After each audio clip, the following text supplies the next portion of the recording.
Okay. I think it's working. Hi! Oh my god! You know, I'm live and my stream elements isn't showing me the chat on my screen, which was like the one thing I really wanted it to do. I'm not moving right now because my camera's not hooked up. It will be soon. If I remember the password on this phone that I use almost exclusively as a camera to stream with. Gotta hook it up via the Wi-Fi.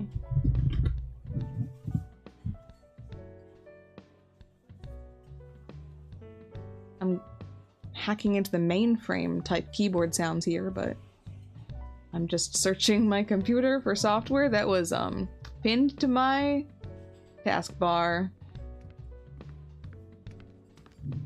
Dude, the new YouTube update, I don't know, man. I didn't notice anything performance-wise because, like, I have good internet, I guess. But, I don't know.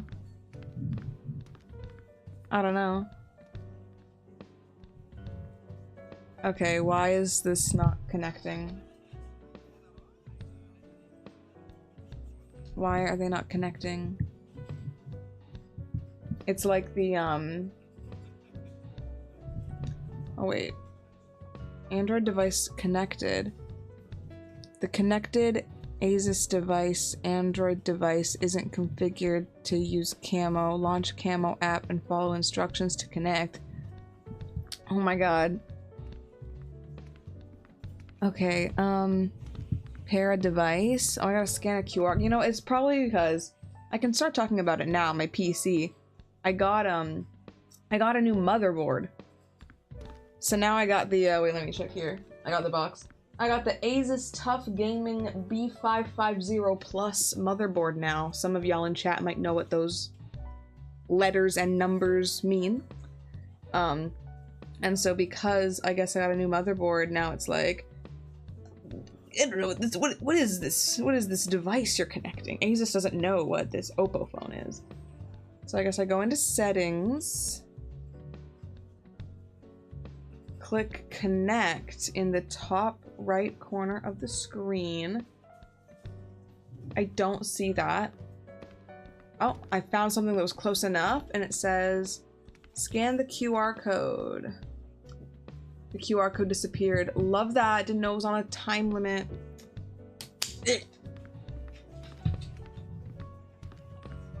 Oh, is it giving trouble specifically for like ad block too? That really sucks. I have YouTube Premium. Not on this account. I have YouTube Premium on my really old account that I use to save favorites and playlists and stuff. I am getting every notification I could have ever gotten from the last several months of not using this old phone all at once, and this is why before I normally had everything taken off of it. Okay. So now why is it not connected? I swear, why? Why? Connectしてくれよ.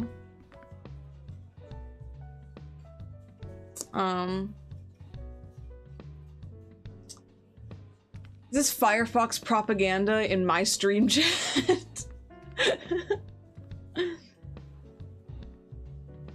Is Firefox still like the only non-Chromium browser? Why is this not connecting? I don't understand. Select device, Oppo A55s 5G. That's what this is. They better not make me use my fucking actual phone for this.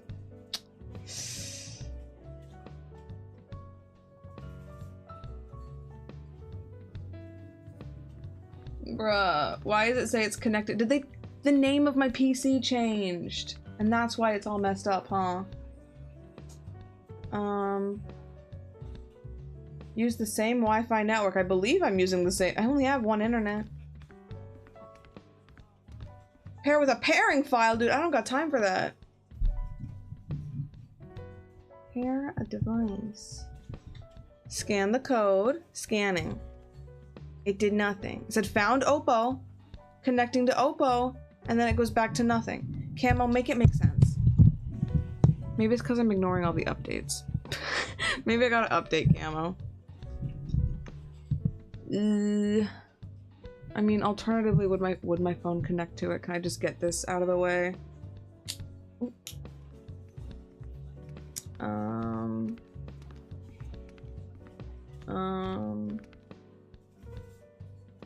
To download the app if I try that, but that shouldn't take too long. I'm so sad. I literally planned so much shit to yap about, and now I gotta spend the stream setting up my thing. I gotta remember what account I use. I love having like 7 Google accounts. It doesn't get confusing ever. It's a bit of an exaggeration. I think I only have like 4. Yeah, and one of them I don't really use, so. I wrote coma instead of camo. Maybe I'm not okay. Okay. Now, you scan the code. You're like a new phone, so like, it should work, right? All these fancy new phones.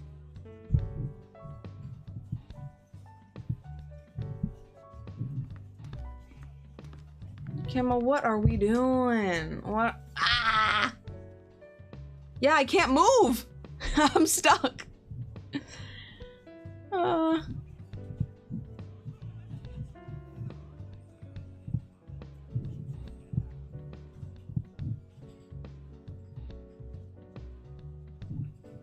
What happened now? What the hell?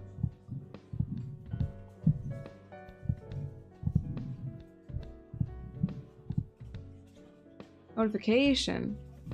I can get better performance with my GPU if I install this. I don't have time now. There's a pro version of this app? Holy shit.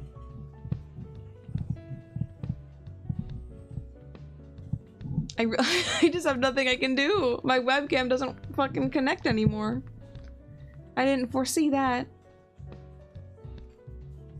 I didn't foresee that. Well, by default, what am I even looking at? Why am I like looking off in the distance? What am I looking at? Anyway, while I figure this out, I might as well get into, I guess, more details about the computer while I'm here. So I got a new motherboard. And it was affordable. So I'm way more able to actually do things that I said I would do. With your funds. Oh my god, is that Dodo here in the chat? Oh my god. What a rare occurrence. What a rare occurrence for Dodo in the chat. We love to see Lily in the chat. I didn't say hello to Cinder or Riser or Astro or Colossal. I didn't refer to anyone this whole time. I'm a little distracted. I also should have tested this earlier. Oh my god. My brain just stopped working. I'm going to, how do I update camo? Like it gives me a pop-up sometimes, like you gotta update, and I clicked the X on it, and now I can't make that come back.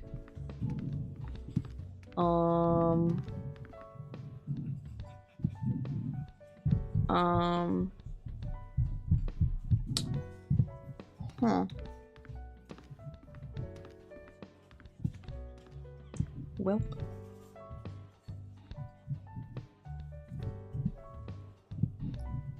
This is strange, and I don't like it. It's like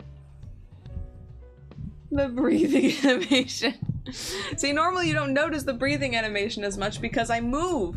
I don't think camo's actually closing when I close it because it's reopening way too fast. So I'm gonna force close it in Task Manager. Get the fuck out of here, Camo Studio. Yeah, and don't come back. That being said, I'm now going to click to reopen Camo Studio, therefore bringing it back against its will. And all my devices I'm trying to connect to it noticed that it went away. Like, if you know that it's there, why don't you just put the video on the screen? Put the fries in the bag! Okay, I'm downloading the update. Downloading the update, just to be sure. Just to be sure. I mean, it's good that camo always runs in the background, because like what if you were like doing something, like you're in a call or something, and then you click close, and then okay, install and relaunch. Install and relaunch. No, unfortunately my camera app and my model app are separate apps, they just connect. And now y'all see a little insight onto how VTubing works, especially for 3D models. Because my mouth is moving based on audio, even though there's no visual input. The mouth can move with visual input, but it's not as sensitive, so like you'd have to like unhinge your jaw. If you ever see my model with her mouth slightly open in like a shocked way, what I'm doing in real life does not look so subtle to achieve that effect. But really the programs that handle this kind of take both the visual and the audio information and kind of like smooth it together, I think. So, okay, I accept the license agreement. I didn't read the license agreement, but I'm assuming it's just asking me to not do anything crazy or illegal with it. Oh, I'm giving it administrative permissions. We love to see it. We love to see it. You know, for a stream about talking about my new computer and my new setup, my setup has not changed. Well, my camera setup has changed, but I'm still working on that. Although it starts with me, installing the software. Okay.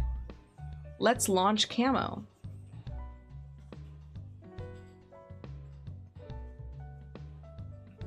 You can change the mouth sensitivity, but then it would be like the smallest movement would do it. Like the eye tracking sensitivity is so difficult to get just right, I think.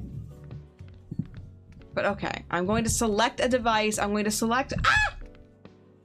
It's working. It's working. And it remembered, my phone remembered the last frame it saw. So it just like flashed a picture of my face super zoomed in on my phone screen. There's now like a white woman jump scared on my own phone with my own face. Okay. Okay, now I gotta put the camera in the right place. So she's gonna freak out for a minute. She's gonna freak out for a minute. I'm going to rearrange my whole desk. Okay, I'm gonna move my screen forward. I'm gonna put this, I got like a little tripod thingy. I shamefully bought it. I'm ashamed to say where I bought this. I bought this tripod on TikTok Shop, and then I told my family that I bought it on Amazon. But I did buy this on TikTok Shop. I didn't even know we had TikTok Shop in Japan. I don't think they have it in Canada, unless it's new. But yeah, now open the curtains, get some lighting. Pull this cable over a paper bag. Okay. Okay, I think this'll work. Hey, this is gonna work. This is gonna work, kind of. Yeah, it's good enough. Well, now I gotta reset. I still have to see. Now I'm like unhinged. I'm like my neck is fully back to achieve that effect. So I gotta reset here. Ah! Oh, almost. There we go. There we go. There we go. There we go. Oh, and now I'm moving the camera again. So that's great. I'm alive. Yippee! But yeah, here we are. TikTok Shop feels like a Temu version of Temu. No, for real. Because it's basically all just products that look too good to be true. I can't hear anything. I don't have my earbuds in. I was like, where's the music? It's playing. It's the Catherine BGM. Why did my camera freeze? I was so scared. I was like, don't do this to me, please. But yeah. I think, like, with these kind of like too good to be true, super cheap shops, like obviously I will try to avoid them. But also, why is this TikTok Shop ass tripod, I think, keeps hitting buttons on my phone. Okay. It's also just lagging horrendously, so that's cool. phone forgot how to use basic functions like camera. I gotta take my Wii my Wii sensor bar off my monitor because it's in the way of the camera. But I'm here now. It's good enough, she says as her head is fusing with her chest. Hey. It was good enough. I wish OBS would show me the chat. I'm gonna pull the chat up on my phone, I think. Because I haven't plugged in my other monitor yet. Say yip pee. Of course Moe Moe June's talking about pee, even on my stream now, damn. Shaking my head. Okay, honestly, part of the reason why I wasn't set up in time isn't even because I was out this morning. Because I got home, like, in enough time that I really should have been able to do this properly. But I was watching baseball. I've been watching baseball, or at least keeping up with baseball the last few days. Exciting things are happening in Toronto. I'm not in Toronto. Not even in Toronto either. But it's all over my TikTok now. And there was a TikTok live where this guy was like just streaming the game and then talking. And I was like, I don't think legally you can do that. But in Japan, I have no idea where I could watch it. So I'm watching this weird guy talk about it. Yeah, they did not win today. It was like 5-1 with Toronto being the 1. But you know, it's game 2, so now it's even. It's tied up. So we're just back where we started. The last 2 games, I guess, just don't matter anymore. Now we're on to the next few. Every time I get a notification, it lags my camera. And that notification was virus scan from phone manager, which is just built into the phone. Okay. No, last night was crazy, for real, for real. I don't know if y'all know anything about baseball, but like, Toronto is up against the Dodgers in the World Series, and the game was, what was it, 11-4? That's a crazy score for a baseball game. Oh my god. How many runs did they get in that one inning? Like, one inning was like 7 or 9 or something. That's crazy. I've been learning a lot on TikTok about the whole situation. Like, the first pitch of the first game was like this newer pitcher who, like, within the span of almost 6 months, he went from being at the smallest pro league to being like World Series pitcher, and he struck out Shohei Ohtani on the first at bat. That's crazy. Okay, Lily, I'm just clarifying with them being the 1. Some people don't know about sports, okay? So I want to be clear. Let me be clear. So I'm restarting my tracking again because my eyes look fucking crazy. Okay. Maybe this will look more normal. Hopefully. Hopefully. So it's pretty wild. It's pretty wild. And then, yeah, he might be a good pitcher. Probably. But we'll see. We will continue to monitor the situation at the Rogers Center. How do they do, like, the home and away games? I don't even know, like, the time zone for it will change. It's gonna happen while I'm at work during the week. That kind of sucks. But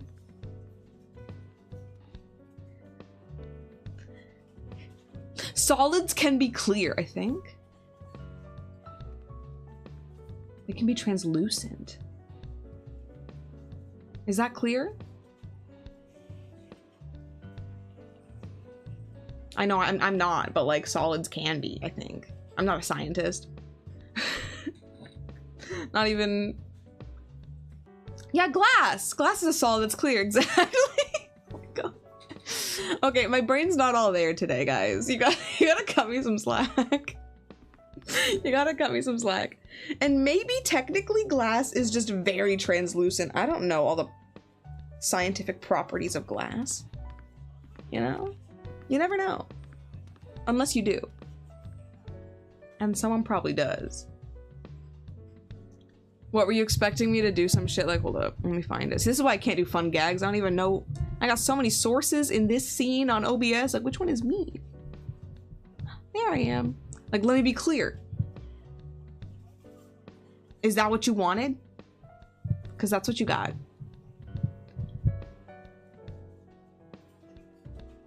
Turns gold into glass. No, don't turn me into glass. To the tune of don't turn me into a marketable plushie. But yeah. Yo, what the fuck? $30 anonymous. I love you so much. Thank you. It makes losing feel less painful. Okay. Okay. I just vanished in the stream. Like, let me be clear. Let me be silent.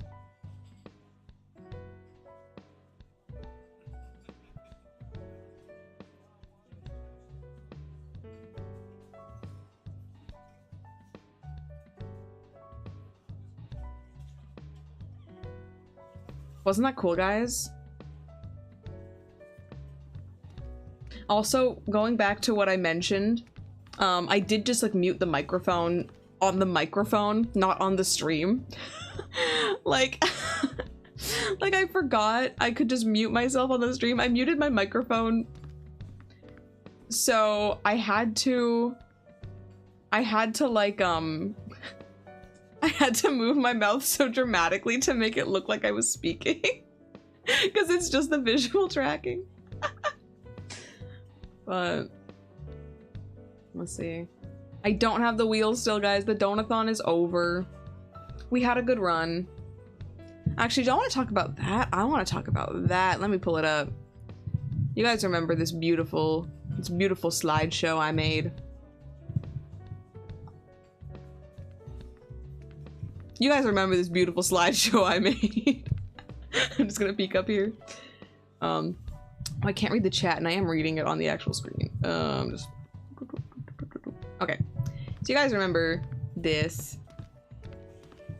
So we had goals up to $800 donations. I was not expecting to hit 800. I think realistically, I was thinking maybe we're gonna hit the 600, 650 kind of range if all goes well.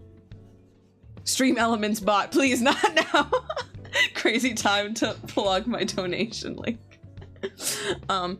But I thought we were gonna make it to maybe about there if all went well, and all did not go well, obviously. Like, I was a day late even making the goals. Like, it was supposed to be a full week of this, and I started it on Tuesday, and then the first stream wasn't even themed, and none of the marketing was made for it. And it really was like an emergency, like, I have no money, what's happening? How do I have phone and computer? And then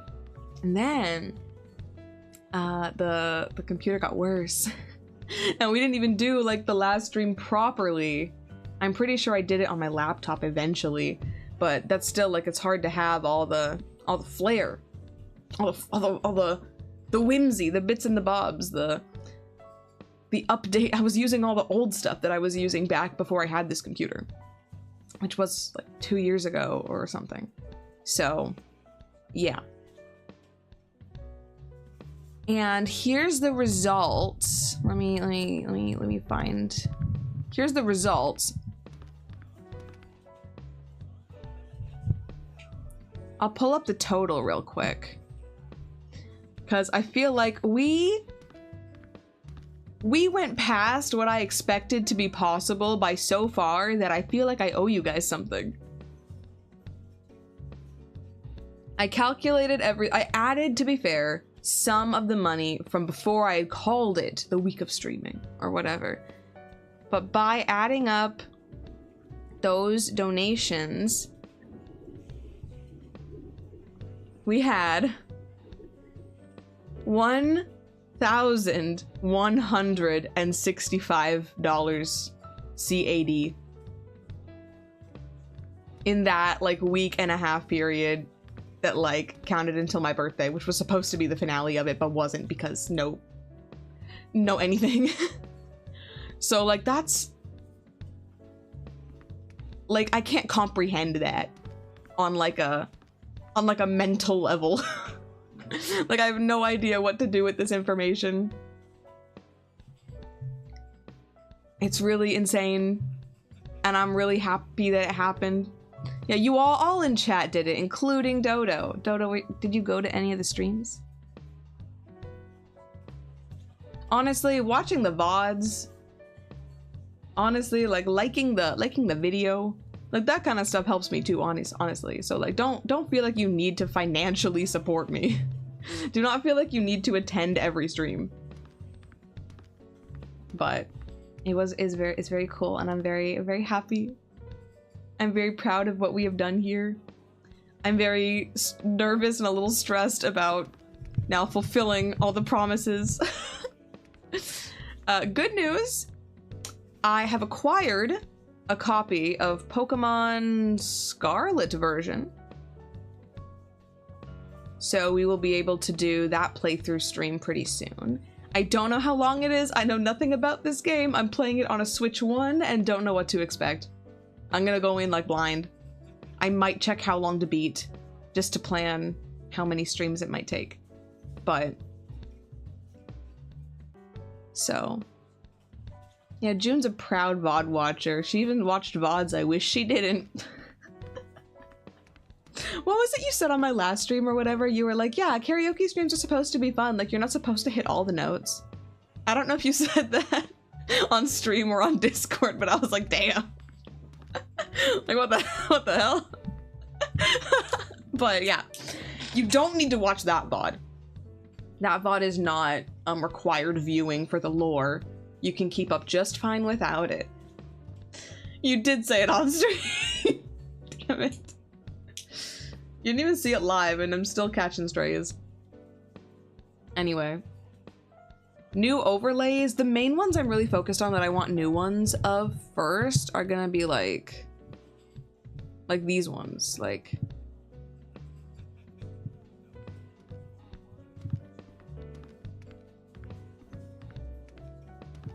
I want more theming for those. So I hope I'm gonna work closely with an artist to create those. So stay tuned. Personality quizzes stream would actually be really fun, and I'm really excited for it. If you have, oh no, sweats. I'm working very closely with an artist on quite a few projects, actually. I'm so sorry. The artists will be financially compensated, so hope that goes well. But no, if you guys want to recommend any personality quizzes, you can link them in the in my Discord, in the comments. Maybe not in the chat because I won't really be able to access that easily after stream. But so if you have any ideas, keep them in mind, and I will maybe do them live. I don't know if every test I should do on stream. You know, some of them might be a little weird or personal or etc. I was going to say no, like rice purity or BDSM test, but thinking about it, I could be convinced given the success of the event. But I'll have to think about it. I'll think about it. Unless like no one wants to see that. Maybe no one wants to see that. And that's fine too. We don't have to overshare. We don't have to overshare. And making sonas is gonna be interesting. I don't want to draw them. You guys remember my my drawing ability as shown on the chat on the screen? I don't know if I should do all of that. But I know there's probably a lot of online like things you can use, like Pit Crews and equivalents. So I have some ideas of sonas I should make, but again, if you have a specific franchise or art style or weird thing you want to see, you can let me know. Jackbox with viewers. Dude, I have to buy Jackbox. Wait, how much is Jackbox? I'm gonna do a cursed thing and check Steam on my phone. Steam.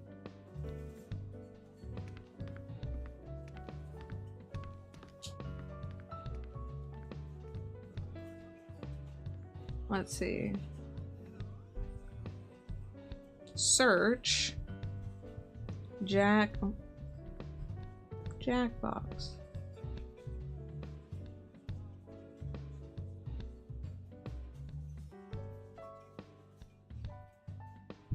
There's 11 Jackbox to choose from.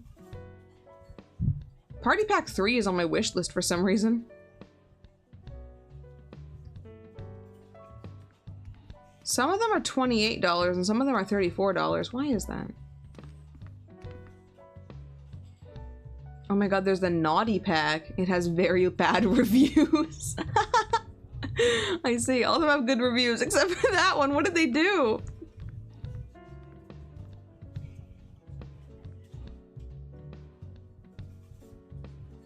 Hope they learn. Hope someone got fired for that blunder. No, I hope they learn from their mistakes and make better games since then. Always improving.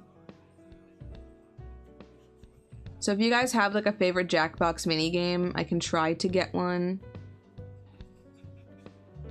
What is in Party Pack 3? Why is this one specifically on my wish list? Like, what did I want from this?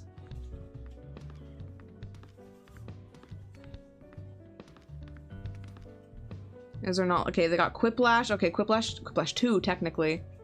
That's a popular one. Trivia Murder Party. Guespionage. TKO. Okay, huge. And Fakin' It. Okay. I don't know all of those, but they sound pretty good. Might get that one. So Party Pack 3 maybe, but again, like there's 11 of them. Is 3 too old? Is there better versions? Yeah, Jackbox would have been great during lockdown. I never played Jackbox until... I've only played Jackbox maybe 3 times total. And they've all been in the last 2 years or so, I'm not the most knowledgeable about all the game modes, so feel free to educate me. Is this game relevant to you? Similar to games you played, like Overcooked 2. One friend already owns this game. Its user reviews are overwhelmingly positive, and it's already on your wish list. Huh. I suppose this game is relevant to me. Thanks, Steam, for pointing that out. I would never would have known. Of course you remember MatPat doing something. Hello, Totalino. We're just going over all the shenanigans that we're about to get up to over the course of the next several months, as I normally stream once, maybe twice a week. Okay. We got Q&A stream. Did you guys have Qs? You guys have Qs that I could A? Let me know in the comments below. Or of course Discord. Maybe I should make specific like Discord threads for these kinds of things, because I feel like I'm asking for your input a lot. I just want to give you guys what you want, because you gave me what I want. Money. You gave me money, and that's so nice, and I like that. So we can do Q&A stream. Should be fun. At 350 I get the maid outfit. Okay, now I never clarified what this meant.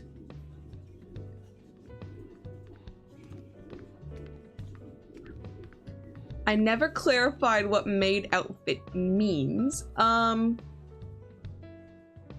Maybe that one's a surprise. We got stream equipment upgrade. I already bought this tripod off TikTok shop, guys. That's the stream equipment upgrade. No, I'm just kidding. I'm looking into mic arms so I can do like without being super annoying. So Let me adjust my chair, which is also super annoying. Why did I buy the gamer chair? I can't sit still. I don't sit in it as it's intended. But...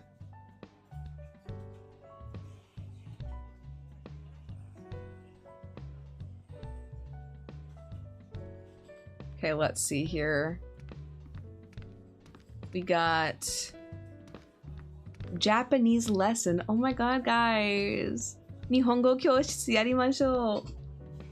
I don't know what y'all guys want to know about Japanese language, but I do know a fair amount of it. So, maybe we can teach some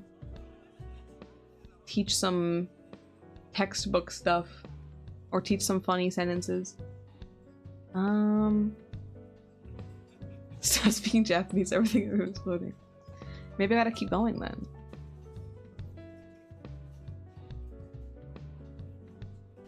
Oh my god, konnichiwa guan! Dude, I keep seeing this guy on TikTok who's like speaking Japanese, teaching Toronto dialect. And it's so funny. He's like, konnichiwa guan, let's welcome to like Toronto Ben Kyoshitsu e? That's really funny. I'm obsessed. He's like, Nini's my word, cause ni means two. Tutu's my word. Nini's my word. It's so ridiculous.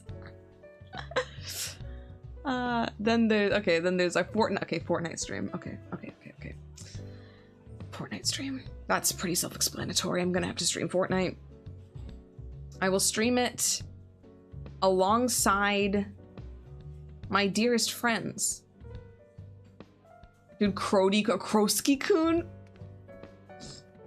Yep. Krosky-kun. Wait, this has to stop. This has to stop. I have played Fortnite before. A couple times. But I'm always playing with, like, June and Dodo and Volty. Because they play Fortnite, like, every day or something. Normally I'm at work while they do. And then as soon as I get home, they're like, okay, I'm going to bed. Like, okay. I guess I'll be here alone. But... yeah, so I'll... Cool, this is actually correct, you guys. Yeah, you're gonna see that. You're gonna see that. I'm definitely not just like running around following June, asking her what I should do, and getting in cars and riding in cars. Definitely not. I'm a valued member of the team because I always remind them when the storm is coming. That's the one thing I'm always looking at. I'm so scared of the storm. Okay. Oh, I said I'd do a voice pack, eh? We can... I'll need a theme for that. Damn. I didn't plan any of this. I'll do a couple... don't out me like that. She asked what button picks items up. Yeah, I don't know the controls, okay? All I know is that I switched control and shift because my muscle memory comes from Minecraft. So I want to press control to sprint and shift to crouch. So... yeah. I don't know the numbers. I played when Hatsune Miku came out, and I bought Hatsune Miku. So... Sekai de Ichiban Ohime-sama, you know? Anyway, we will stream Fortnite. We'll do a voice pack. I'll, I don't know what I should say, but I'll find something good. I'll find something good. Drunk stream. Well, we did that once already. I guess I kind of spoiled that. This one will be well organized, though. How's that? Maybe I'll try to play a game or keep up with something. Okay. My thinking was I would do a drunk stream during this time of day. I would do a drunk stream while y'all are expecting me to be streaming, not unknown, suddenly messed up type shit is gonna be normal. Okay, so look forward to that. I'm gonna do a speed run. Whoa! I did a speed run once on the channel. You can see it in my videos. I did submit it to speedrun.com. Cooley and McGee has a speed run on speedrun.com. What position am I in? Wait. It was Pokemon Puzzle League. Unironically, my favorite Pokemon game, I'm sorry to say. Sorry to say that. I love speedrunning the spa service. I'm normally going for PBs, not for international recognition. I'm not streaming when I do it. I'm not recording when I do it. I'm just like on my Switch or whatever, in my bed, cozy. Playing spa service puzzling. I'm 24th. I'm also the only person on the leaderboard who recorded my time in milliseconds. So I stand out. That sets me apart. That sets me apart. So yeah, I'm 24th out of 28. So take that, Fretzy, Skoala Leonhart, Iguana 78521, and Boston Brew. Get a sub 40 minutes and 30 seconds and then talk to me.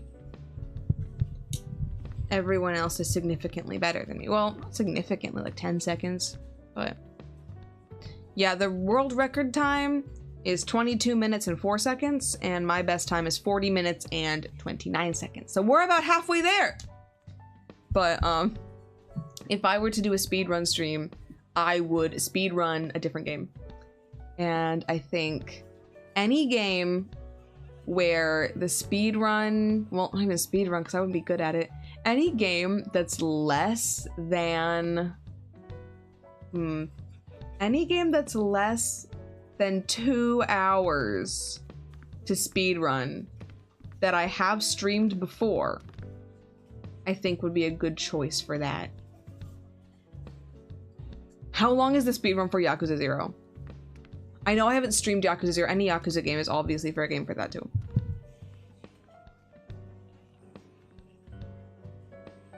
I do want to play Yakuza 0 again, but it's probably long as fuck, and I'm like, I don't got time. Okay, the best players are at like 3.5 hours. Oof, the worst one is 7 hours, and it's not even close. I'm guessing that's for any percent, yeah. Yeah, but like, because like I'll do some streams trying to learn it, and then I'll do some stream actually attempting it. I know it's a difficult criteria, but like, I don't know. I don't want to like hate myself while doing it. See, I will do glitches. Glitches are okay. So like if there's like a glitch to beat the game really fast, that's fine. Like Luigi's Mansion's probably not super long to speedrun, for example. I'm thinking about it because another YouTube video came out showing the progression of that speedrun. It's kind of crazy. Recently, there's been a lot more developments.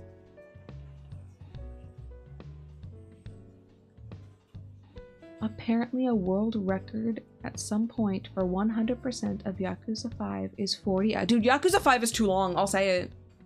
Yakuza 5 is too long, and it's full of stuff that doesn't matter. And I don't remember any of it. Why'd they do it? Why'd they do it? Why'd they do all that? For what purpose? For what end result? For the Yumeis? For your hopes and dreams? Like, did we do it all for Shinada? I mean, I would do it all for Shinada. But Yakuza 5 was not their best game, but they started using the engine that I like the most. Although it still improved vastly in like 0 and QME 1. So, okay. I also said I would make a real YouTube video. Like with a script and like with editing. So I'm gonna make a poll for that one. So you can choose like what genre of video I should make. You know, I started streaming on YouTube for 2 reasons mainly. And reason number one was that I wanted to make YouTube videos. And a certain VTuber, I was doing a lot of research about this, like, should I stream on YouTube? Should I stream on Twitch? And I watched this podcast where these two VTubers kind of discussed it. And a certain orc salaryman recommended if you want to make YouTube videos, you should stream on YouTube. If you don't want to make YouTube videos, you should stream on Twitch. I'm very much oversimplifying what he actually said. But I kind of rolled with that. I kind of ran with that. And then I never actually made videos. I kind of dropped the ball there. But he's been through a lot recently. Like, it wasn't recent, over the course of his entire career. But the second reason I wanted to stream on YouTube was because corpo VTubers stream on YouTube, so I was hoping that some of the audience would be there. So I don't know if that actually helps though, honestly.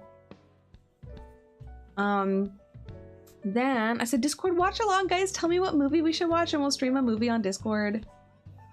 I'll have like voice chat and stuff. So it should be fun. It should be a fun time. I will warn you, I will yap through the movie. I take great enjoyment from talking through movies. So, I mean, if that pisses you off, you can mute me. But what would the point be of going to my watch along just to mute me? But yeah, we can do that. And at $800, I promised a Minecraft realm. A lot of research has to be done into how Minecraft works for multiplayer with strangers. So I will do that research. A lot of these goals, my plan is to hopefully implement them, and I'm sorry this might take a while, around the January to February time period. Partially because, okay, right now it's like the end of October. Oh my god, it's the end of October. Right now it's the end of October.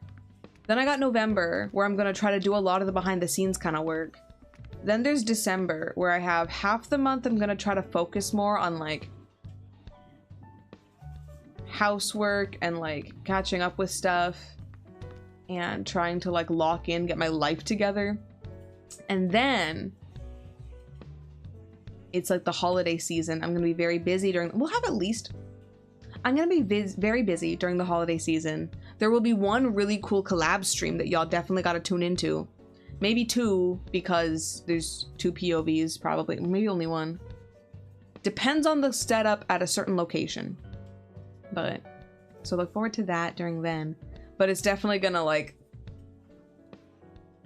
throw things off course in my professional life. Well, professional as a streamer. So we're gonna work through that. So I'm hoping in January and stuff, specifically also in January is when I'm hoping to get out my top 3 donor rewards out. So things like the special limited merch, the special stickers, the deck of cards, and the Discord role, and the thank you note. Those things I'm hoping to have ready by December and be able to ship in January. So some of it might be difficult. I don't know for sure. There's some third parties involved. But that's my current goal at the time. I will be contacting the top 3 donors later today, which might be overnight because of time zones. So look out for that. So those are all the things we got going. That's kind of crazy. A week of streaming turned into months of content, so stay tuned, I suppose. See, this is what we did. Except Monday was not themed because it was Minecraft, and is when I decided to do this. And Friday was postponed, I believe, due to my PC stopped turning on. But look at us now! We're streaming back in 1080p 60 frames, baby! I'm very happy about that. The 720p era is behind us. It might come back in case of emergency or when streaming in the field. But the PC saga made it fun. I mean, it made it more real. My emergency donathon made a lot more sense once the PC stopped working. But yeah.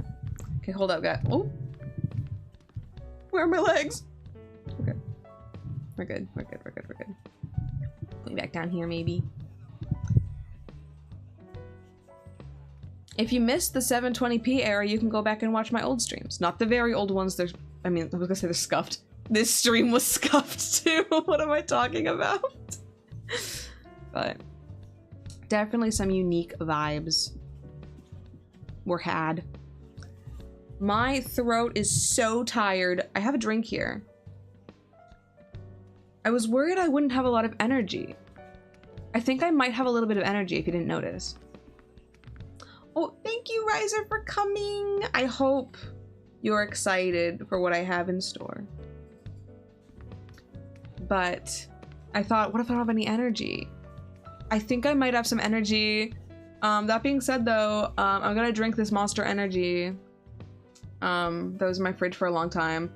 Lately, I've been like experimenting with having caffeine at different times of day because sometimes I will have a panic attack. I think I won't today, though. But so I try new flavors. I just buy whatever says 0 sugar and like taste test it. So this one here is blue.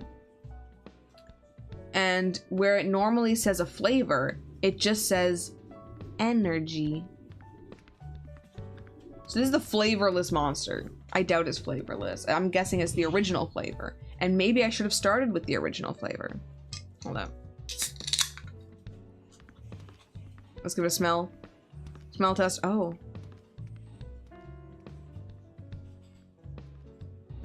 It's blue flavor. You know, you might be right. It smells kind of like blue flavor. I mean. Oh.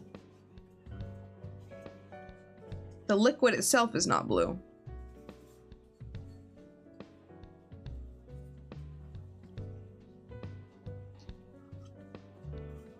It does taste kind of blue. I don't think I'm fucking with it. I don't think I'm fucking. I will continue to sip it throughout our discussion. I'm making a face right now that tracking does not know how to interpret. Vignan does not know how to interpret this expression. So, I also have pizza that I had last night, and then I heated it up before the stream started an hour ago. So, I got my previously reheated Hawaiian pizza. Wait. I still don't know how much money I owe for this pizza. If anyone is hearing this message who would know how much I owe for this pizza, you can send me a Discord message and I will sort that out. I don't think I paid for it yet.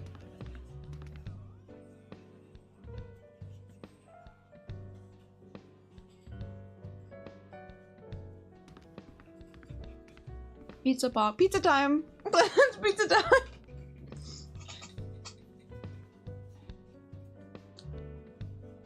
See, I don't really like coffee that much. I don't know. I used to be into these lattes that come in a bottle. But like, I don't know. I don't drink them anymore.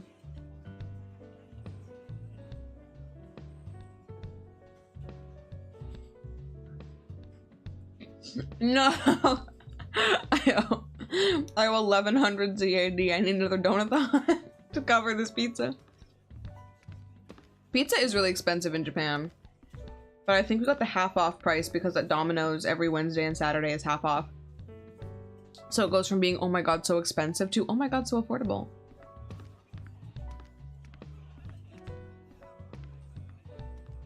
No, Rainbow Boss is good. I'll fuck with the gay coffee. For the viewers who don't know, I'm gonna pull up a picture of what we call the gay coffee. Right.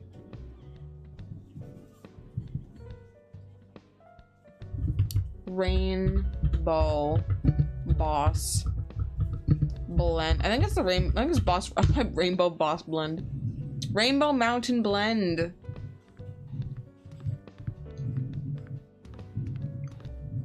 I'd like a transparent image, please. I have standards on my stream. Okay, here we go. From the official website, we love to see it.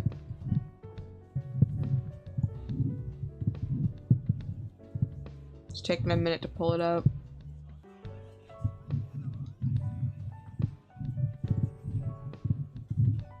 Here we are. This is the gay coffee. We call it that because of the rainbow. Maybe we should take a little sip, Yummy! Yummy! You went AFK for a bit. What did I miss? I'm drinking coffee. I'm not actually drinking coffee. I'm drinking an energy drink. But this is a gay coffee. My favorite gay coffee moment,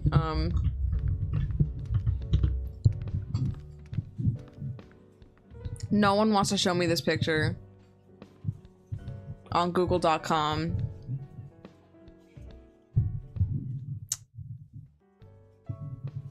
The music looped. Oh my god. I was like, what's happening? The music is only probably an hour long. It just looped.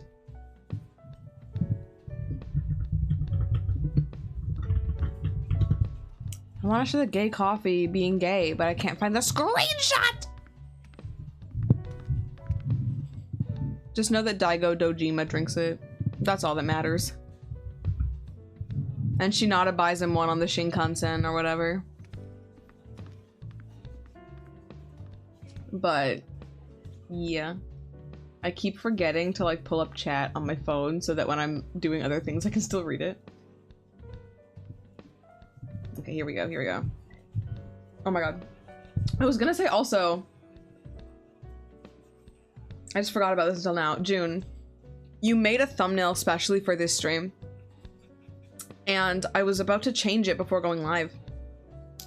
But it scared me. Like, my facial expression and the colors, I was like, I'm overstimulated.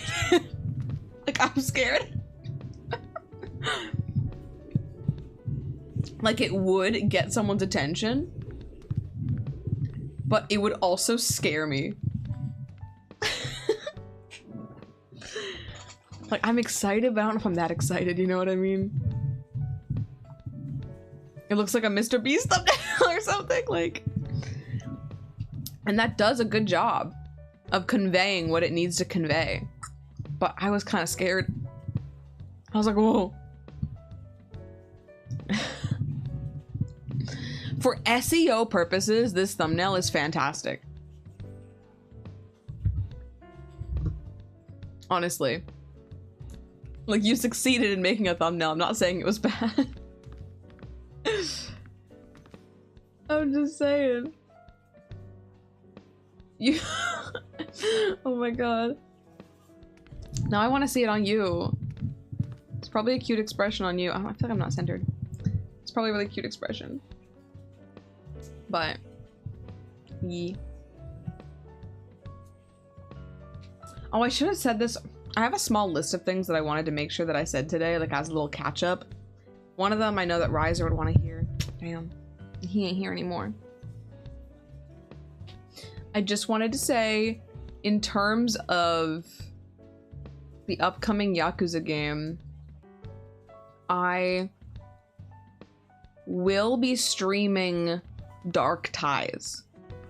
I have decided I will be streaming Dark Ties, which is the side game that's included in the main game of the remake of Yakuza 3. I don't think I'm gonna stream just Yakuza 3. I might, but not in the way you'd expect. So, the game comes out February something. And I'm going to... Like, Yakuza 3 has been out for a long time. I don't really want to stream that. It's a longer game, also. I don't think I really want to stream that like this. But before the game comes out, before the remake comes out, which I will also be playing, I want to play the original again, just to like refresh on like what happened and remember like all the weird quirks. I feel like this game is getting a lot of hate before it even comes out. So I really want to be able to kind of like see clearly what's actually happening. Like, I don't think the game deserves some of the hate it's getting before it came out, I think. And I hope they make some changes. Specifically in some casting choices and some combat mechanic choices. But the combat mechanic I'm going to be stuck with. I will be getting the game on Steam, so I hope that there will be a way to install mods to change how the characters look and maybe sound in some parts. Because I'm sure fans will make new models for it, and it'll be very easy to swap those in and out. But, as they have in previous games. But I might try a little experiment where I stream out of your time zone. I might stream at a weird hour playing Yakuza 3. So there will be VODs, of course, if you do want to watch that kind of content. But yeah, I won't be streaming the new Yakuza 3. When that game comes out, I will, I guess, have to put like a spoiler warning, like I'm not gonna play Yakuza 3. Like, I'm just jumping into Dark Ties specifically because that's really what I'm buying the game for, is the Mine shit. So that's where I stand on that. I'm actually kind of optimistic about this game. I mean, I don't think it's gonna be better than the original, but I also don't know if it's gonna be worse. It's gonna be better in some ways and worse in other ways. I think a lot of people are really overdoing it on some of these things. Actually, I said I didn't want to make a video about it because, or like even talk about it. I might make a short video about it. Not as the YouTube video thing, but just like as a, like not as the reward or the goal, but just like in general. Because I think the game is like being over-hated. So normally I wouldn't want to give my opinion because what could I say that's different from what other people are saying? But I think there hasn't been a moderate opinion I've seen anywhere online about it. So I kind of just want to be able to look at it and be like, yeah, a lot of people are raging. You could just not play it. No, dead ass. Like, guys, the thing about remakes are very often bittersweet in every game. You know, because like you love the original and you've come to accept its quirks. You've come to get used to the jank system of whatever, and now you kind of like it. You're kind of fond of it because like, oh, you know, that's just what the game was like back then, you know, get good if you don't like it. But like, genuinely, like if you would rather play Yakuza 3 for the PlayStation 3 or like the remaster or whatever, there's already a remaster. It's not like it's stuck, like, oh, you can't legally buy the old version. You can. In this case, you can. Like, Yakuza 3 is on Steam right now, remastered to HD 60 frames. And even that version has its own quirks. Specifically in frame rate shenanigans, but... See, yeah, that would piss me off. If I was interested in playing like the old Dark Souls and they delisted it, I'd be pissed. I would be pissed. But like in this case, you can literally play both. Or even in the case of Dark Souls, I'm sure that someone uploaded it somewhere somehow. But... And like, some remakes do deserve the hate, like Yakuza Kiwami 2.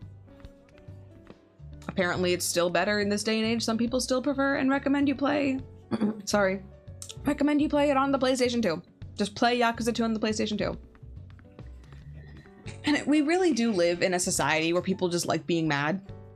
And I think that has led to so many problems in society in general. But I do think that as long as you can... See, you know what? Cinder makes a great point here, because I was thinking about this recently. Tony Hawk 3 and 4 cutting half the story for like weird challenge courses. That is weird. I don't like it. The game though, it feels great.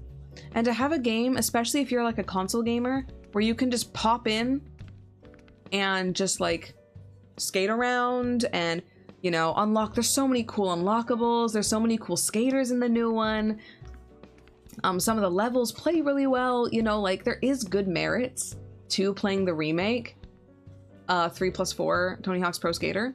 But at the end of the day, you can still just boot up your PlayStation just like how you remember it and play that old game. It's available to you.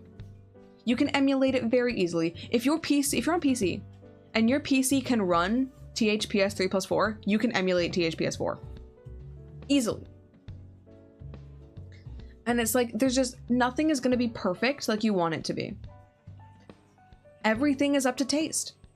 For example, I personally do not fuck with Persona 3 Reload. Persona 3 Reload, in my opinion, just sucks. Persona 3 is one of my favorite games to play. There is no good definitive edition that checks all the boxes that I want from Persona 3.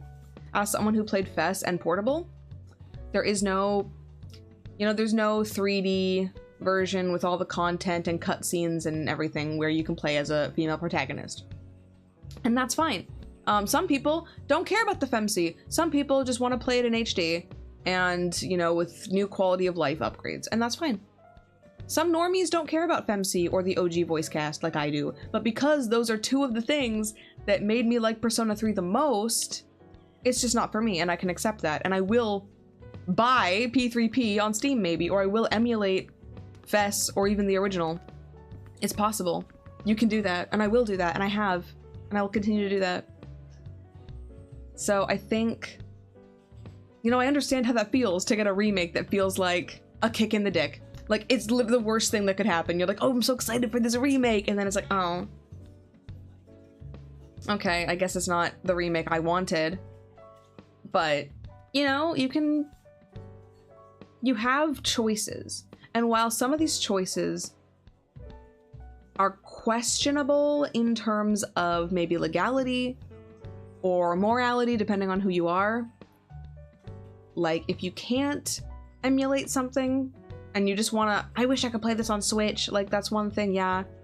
But these old games had console exclusive problems anyway. It's not a new phenomenon.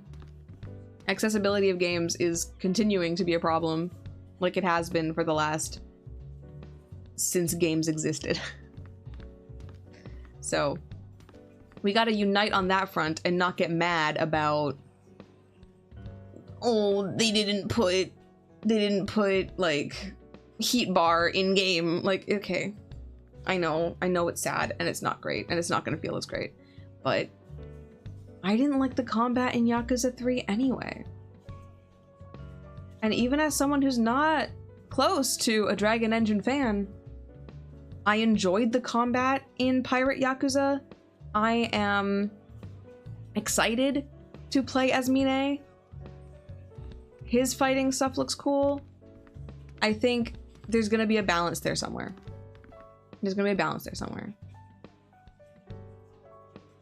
Exactly, you don't have the original memories of the original.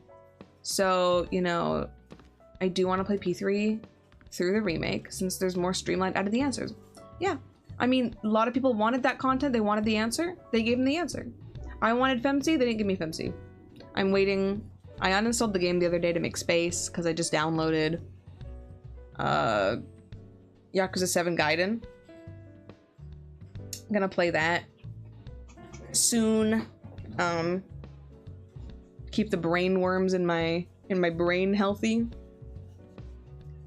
But oh my god. Yeah, speaking of bad remakes, Brilliant Diamond and Shining Pearl. Dude, those games are a joke. I was so pissed about that. Again, that's a remake I will not get behind. Like, and it sucks because DS games aren't super easy to emulate. They aren't super comfy to play with any controller. So it would be cool to have one you could do on the Switch. But when I compare what I wanted, dude, I was so hype. I know I've said this on stream before. I was so hype when they announced, like, oh yeah, we are doing Diamond and Pearl remakes. After I played Sword and Shield, I was like, I fucking love that game. Like, the gameplay of Sword and Shield is genuinely, like, Pokemon games don't naturally appeal to me. I am definitely like a Pokemon anime fan, more than games or card games or whatever. Of course, I'm familiar with all the aspects, mostly.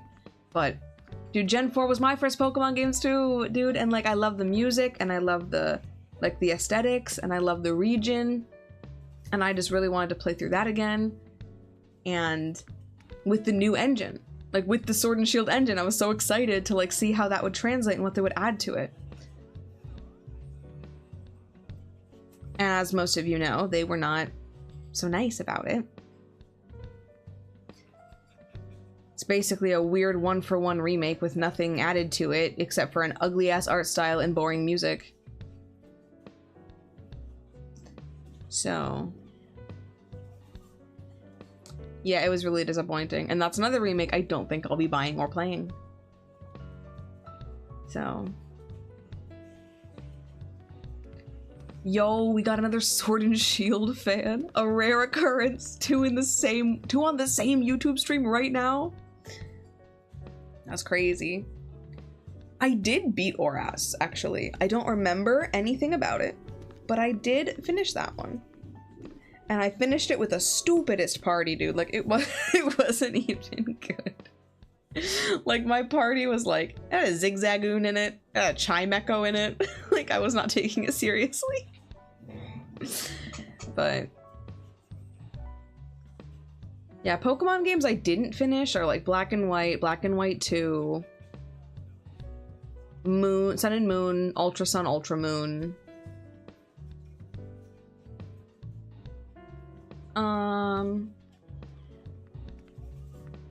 I didn't finish Heart Gold, Soul Silver, or Crystal. No, I didn't even evolve the Zigzagoon. It was literally a Zigzagoon that I got on Wonder Trade. So, I have photos of that somewhere on my computer, but it's on a different computer, so. No, apparently Sword and Shield, people didn't like it. Like, it had really bad press and stuff before. But I don't know. I know it didn't have a full dex, or they didn't like how, I don't know. I actually don't know what people hate about it. Like, yeah, it's England. That kind of sucks. But like, otherwise it's kind of good. It's kind of good. See, I got, wait, where's my Switch? It's right here. I don't know if it's charged. I got this game as a Christmas present.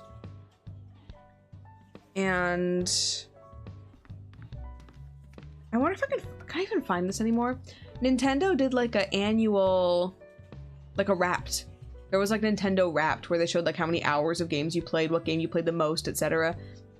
Literally there in like early January or whatever, when I finally started playing the game that I got for Christmas, there was a day where it said I spent 16 hours playing that game.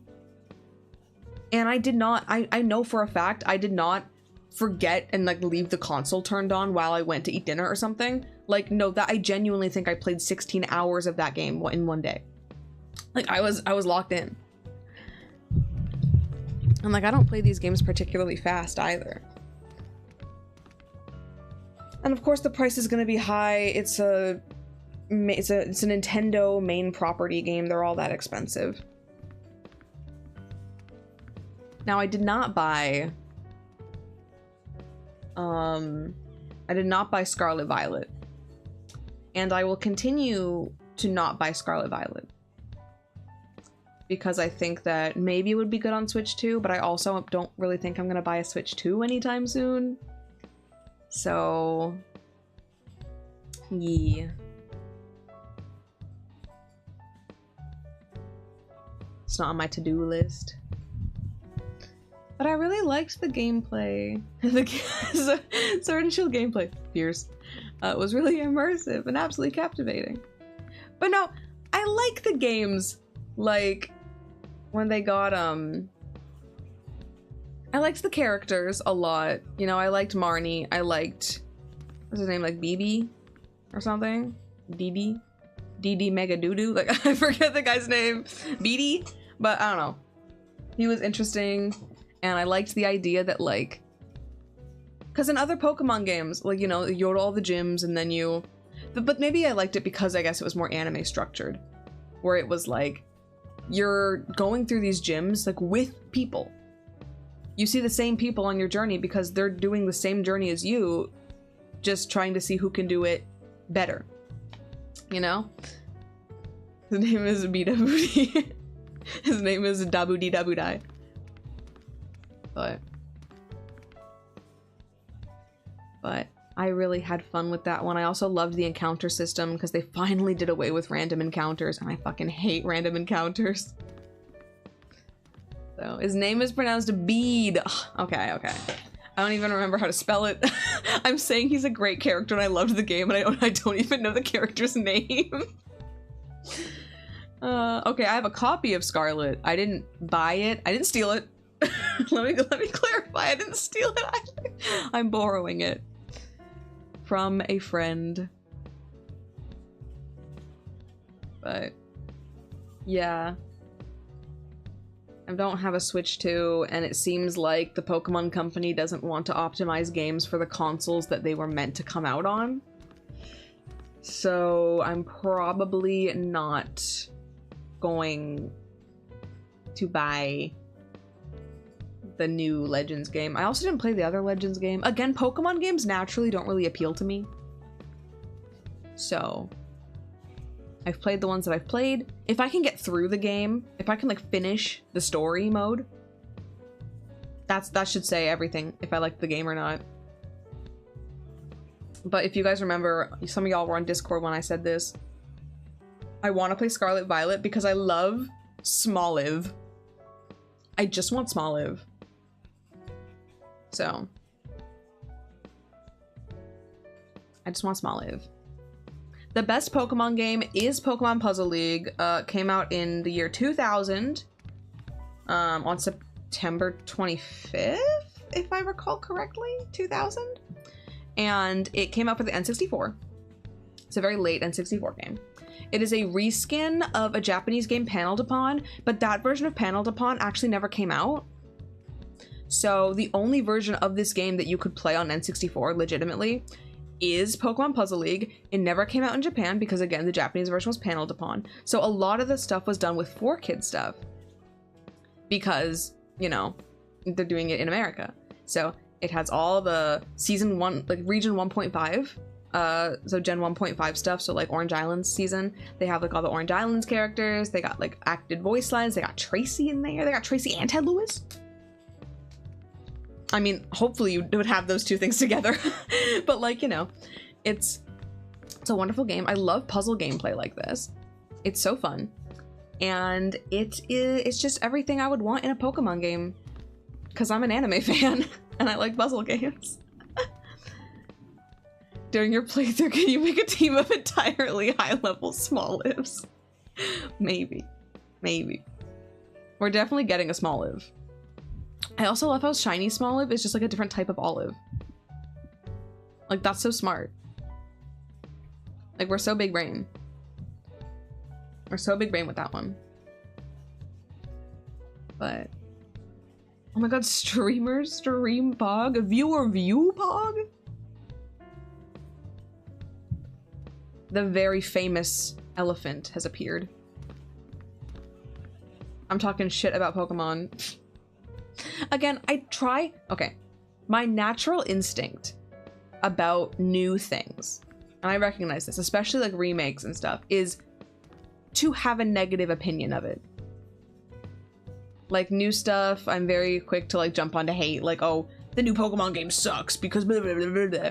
So like before Sword and Shield came out, I also assumed it was gonna suck, but then when I played it, I was like, wait a minute. This is actually like really fun and I'm really enjoying myself. So I know my tastes aren't mainstream. So like there's always a chance it's gonna be good and everyone's gonna be wrong. I do try really hard to be more moderately opinionated on certain things. Like this isn't important. Like, guys, whether or not Whether or not Yakuza Kiwami 3 is good isn't, like, making or breaking the rest of my life, you know? Especially when it's like, dude, RPG games haven't really been great for a while. Like, I genuinely think they peaked from Ishin to Kiwami 1. Those 3 games are probably the best in the franchise. So, I don't know, dude. I don't expect much from a Dragon Engine game. I'll start expecting more when they make a new engine like they said they would. But yeah, remakes are always going to be a difficult topic with lots of nuance. And I think people need to understand that nuance a bit better. To be clear, I am against a single heat bar. I am against recasting well-designed characters with regular actors. I'm also extremely against casting actors who have done certain things with their life without seeing any real repercussions. Yeah. Those are the 2 things I think that genuinely deserve the hate, probably, is a certain actor being present in the game and a certain lack of a fun heat system. Yeah. Give me at least 2 heat actions per fight. That's all I'm asking for. That's all I'm asking for. Unless heat regain is gonna become insane, I think multiple heat bars is probably good. 3 was good. 3 heat bars is good. Ishin had way more. Like, I'm always in heat. I've been replaying Ishin Kiwami, like trying to finish it on my own time, and like, I'm always in heat. Dude is glowing blue 24/7. So. Yeah. Yeah. And I do think RGG should get some shit for what's happening. Anyway.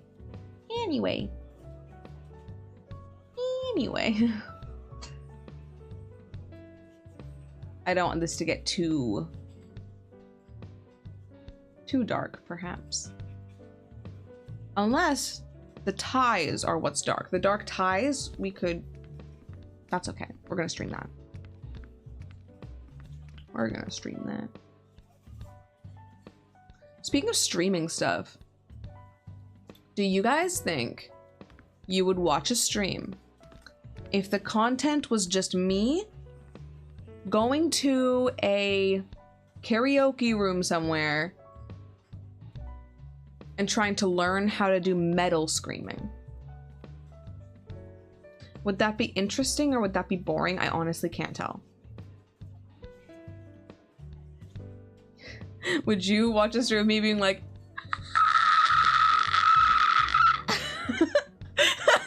and like trying to sound good? Like, would y'all watch that? It's me trying to fry scream when my voice is already fried. Like, would that be fun or would that be stupid? I honestly can't tell. Okay, guys, it's pizza time again. I only ate 1 out of 3 slices.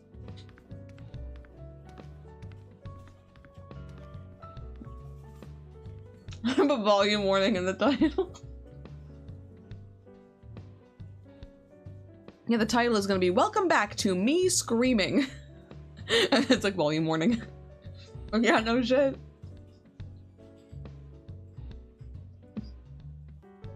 Okay, people want to see it. People want to see it. I'm adding it to the list in my head.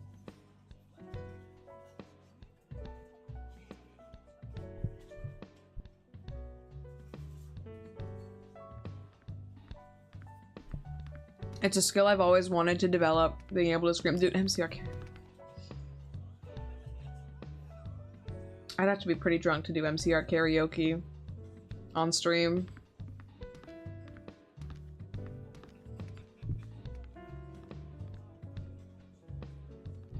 Gerard Way loves belting notes. Exactly out of my range. Like... and I will never forgive him for that.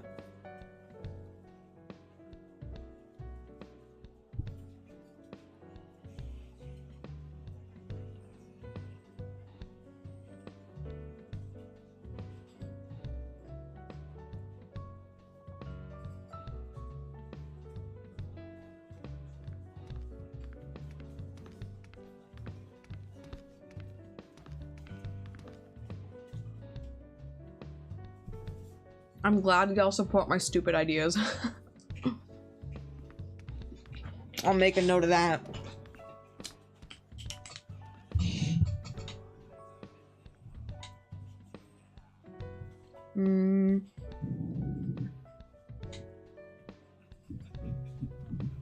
Scream. I just wrote like scream. I was like, how do I add this to the list? Scream. So we'll see.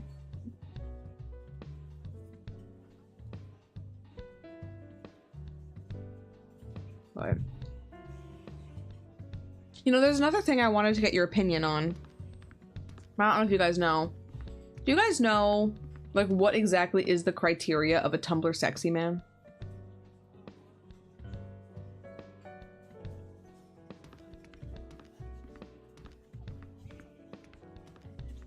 Sorry if that changed the topic abruptly. What is the criteria of a Tumblr sexy man? Okay, it did get a lot of views. Because it was streaming on, like, YouTube Shorts, because I was streaming on my phone.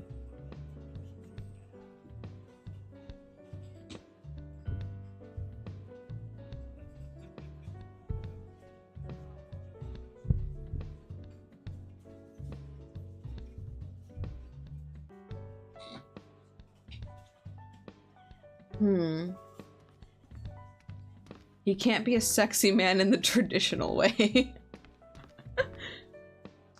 Okay.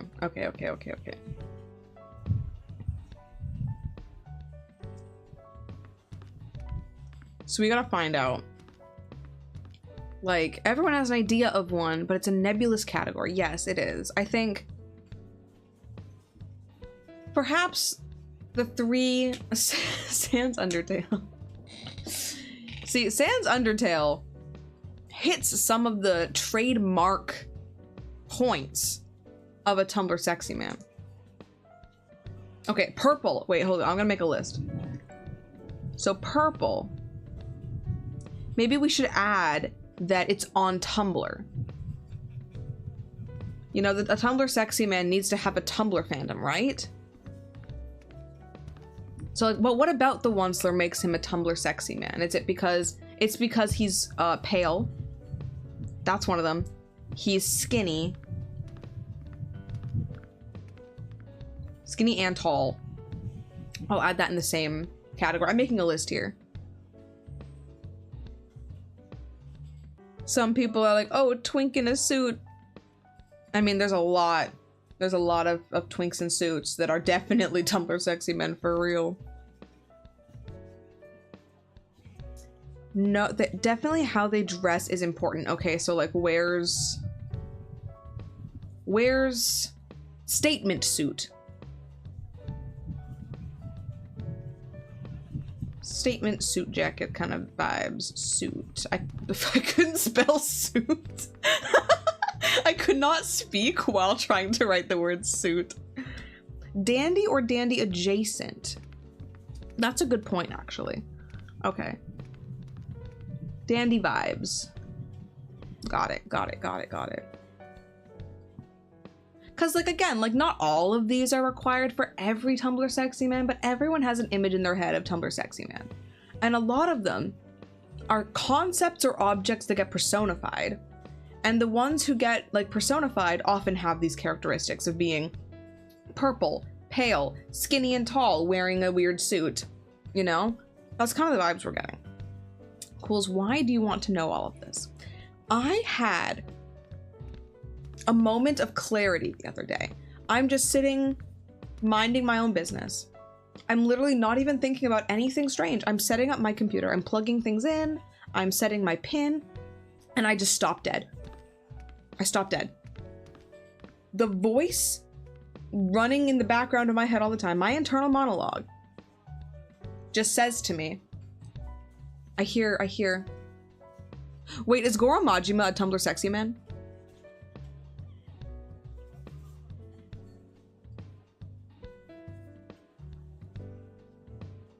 And I had to sit with that for a minute. I stopped everything I was doing.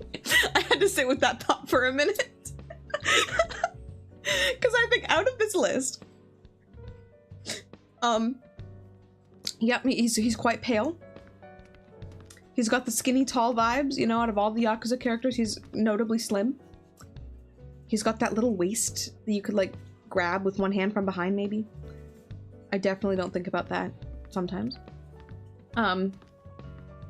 He wears a strange suit-based clothing style. He's purple. His heat color is purple. His, like, associated color is purple. The only one I'm not sure that he really fits into is Tumblr. I think Tumblr is sleeping on Goro Majima. There definitely are fans of him on Tumblr. But I think that Tumblr's sleeping on Goro Majima. So at the end of the day, my theory, my thesis here, is that the aspect of Tumblr,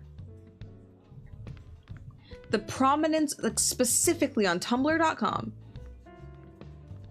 is why Majima is not cringe like the other Tumblr sexy men. Think about that.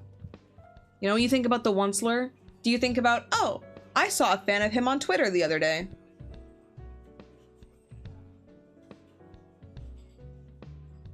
You know, I don't think so.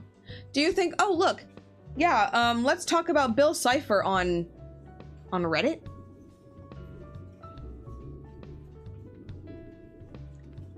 I don't think anyone is talking about Tumblr sexy men on websites outside of Tumblr prolifically, to the point where these characters, you hear their name and you think about Tumblr. But when you hear Goro Majima, you're not thinking about Tumblr. And that's why it's not cringe.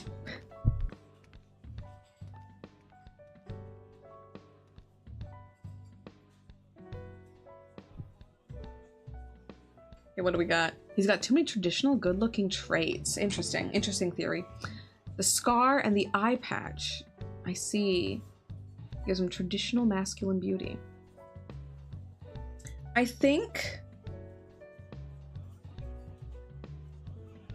that's going to depend on which Majima we're talking about. I don't think Majima was designed to be a character that players would find attractive.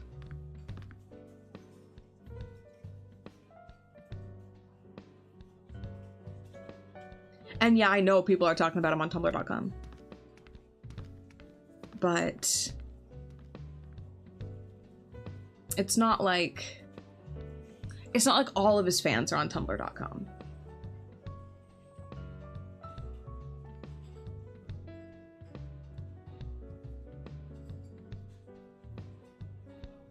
I had a fan of Majima call me crazy for calling Cash Swaggy Dilf of the Year. Dude, every time I see Kashiwagi in game, my brain is like Cash Swaggy Dilf of the Year. Just because that was a crazy way to say it.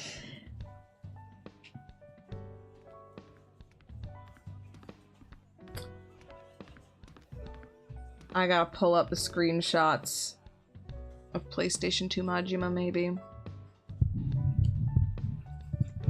Now, of course, character designs change over time. Like, Majima has de-aged 10 years in the last 10 years. They started aging in reverse after Zero came out in 2015. But if you look up, like, Goro Majima PS2. Oh my god. Sorry. You can't see what I see yet, but when you do, you'll understand. Oh my god, the cropped one. Sorry. What the fuck? I hate how I have to download all of these pictures because I can't copy paste from the internet into OBS. So all these pictures will now be in my downloads for the foreseeable several hours. Save image as. Save image as. Save image as. Well, I've opened like several images to get a full picture. A full picture of who this man is supposed to be. I told myself I wasn't going to talk very much about Yakuza in this stream because I feel like I've been playing too many Yakuza games recently. Okay, let's see. What do we got here? We go to the downloads folder. Do you think this guy... what do you think about this picture? Like, do you think like this was like, ooh, he's so cool and handsome. I wish he would grab me at knife point in Shangri-La and ask me on a date. Yeah.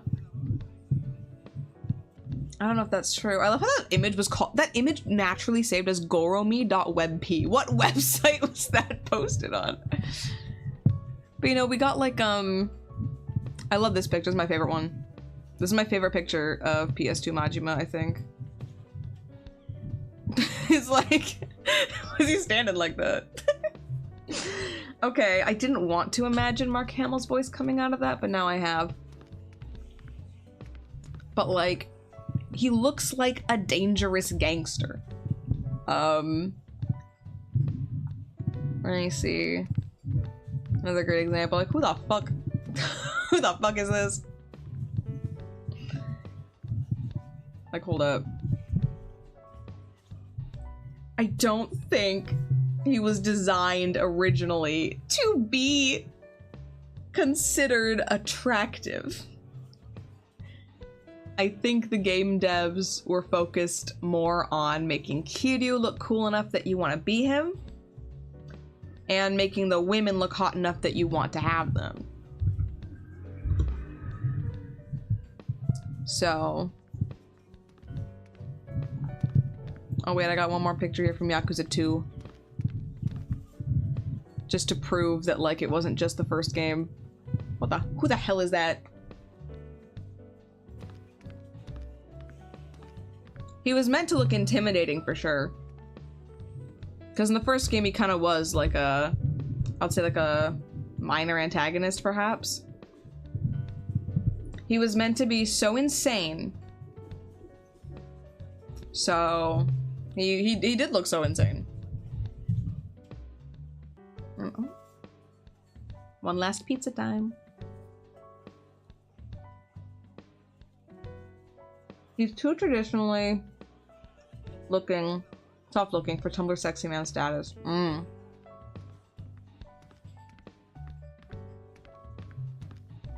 He jumps you at random times in queue when we won. Yeah. In the original Yakuza one, he's normally purposefully at a location in the story.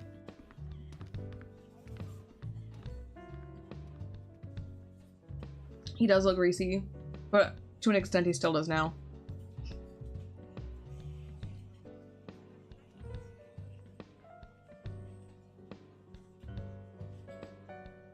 Honestly, I would go so far as to say Majima did not look even slightly conventionally attractive. I guess specifically facially, he always had a good body. But he did not look like an attractive man. Probably until Zero.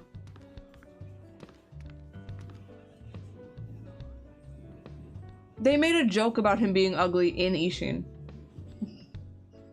So... I don't think he's meant to be attractive.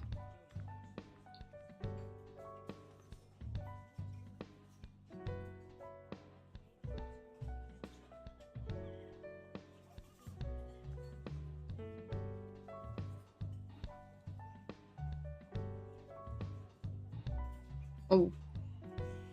Yes, we will all learn about the Tumblr sexy men. It's such a unique and interesting phenomenon to me.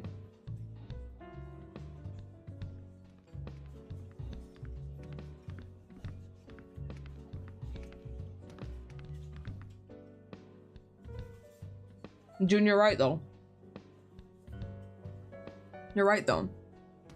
And random strangers on the internet also agree with us.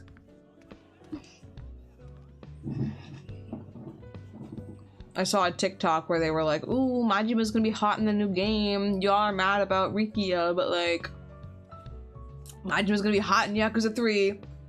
Majima, of course, looking very conflicting at times in Yakuza 3. The comments were like, I need him to be ugly, stat. Or like, I need his nose to be redder immediately, kind of vibes. Cause like, for some reason in Yakuza 3 specifically, like, his nose and his ears were like, had like a red tint to them. They never did in a game prior or afterwards, to my knowledge. That's just one of the weird quirks of Yakuza 3. I don't know exactly why they did it. Maybe it makes him look paler. I don't know why they'd make him look paler. He's already pretty pale. But I don't know. I'm not a game developer. I'm not a character designer. It was done to match his shirt. Yeah, where's the red shirt in that game? Hold up. Goro Majima. Yakuza 3. We're gonna get a good picture of him in Yakuza 3. I'm gonna try to pick one that looks nicer than... Ooh. This one's got nice lighting. Don't know if it fully exemplifies what I'm looking for here, but it's pretty.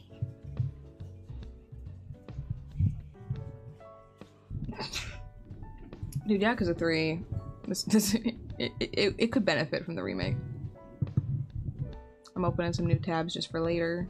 I can't find the picture I'm really looking for. This will do, perhaps. It's got Rikia in there, too. I didn't download the picture, I'm stupid, okay. Download, close, downloads folder, like... Here's a picture of Majima in Yakuza 3. Sorry, Rikia. I gotta zoom in, though, so you gotta get out of here. This is what we're working with in Yakuza 3.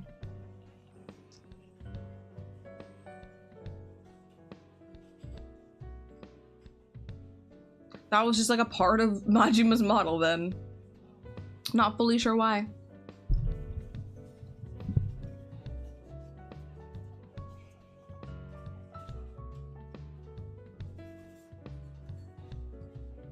Oh, he's had the eye patch since 1985.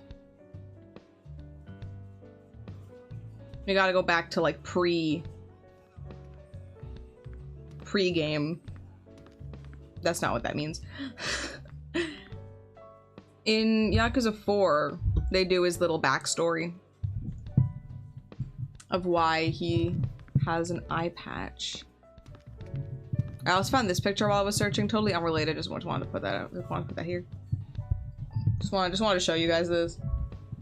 Just, you know, why is this not getting smaller? Ah! Ah! Ah! There we go. I gotta use left alt specifically to crop. That's great. Good to know. Let's put him up there. He's just chilling with us now. He's just chilling up there. Don't mind him. Friend of the channel. So. Now that being said, I need Yakuza 4 Kiwami specifically because I'm so curious what would Majima look like with two eyes if he was hot. Cause flashback Majima from Yakuza 4 is so cursed. And they played the same flashback cutscene with some parts cut out in Yakuza 0 as well. Like, these games keep updating their graphics and changing their engines, but they're never afraid to show flashbacks to the older games. And it's like, oh, wow. That's what we looked like back then? It's like, imagine playing Yakuza 3, everything's beautiful, and it cuts to, like, flashback Majima looks like he hasn't slept in 18 days.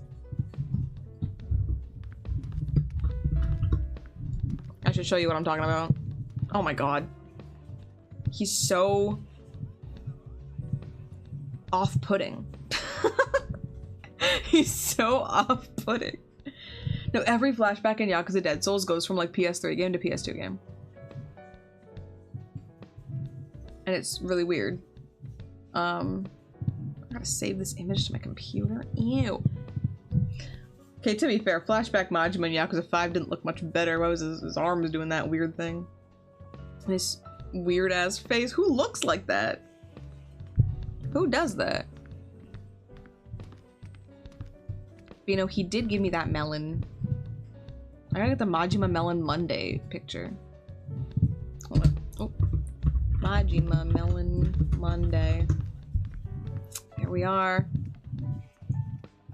Beautiful. He's so proud. He's so proud of this melon. Can I find the GIF of it? Can I put GIFs on my stream? Probably, right? Type GIF. Oh, maybe it's pronounced GIF. I shouldn't be saying this word out loud on stream. There he is. Save image. Okay. This is me doing my stream where I told myself I wasn't going to talk about Yakuza very much. Isn't he so generous? Look, he's offering us a gift.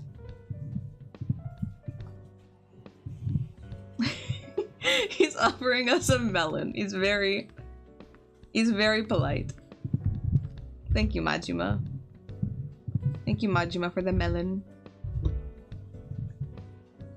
I appreciate it.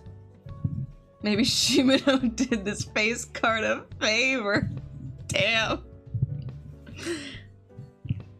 Yeah, he was like, take this guy's eye out of his head.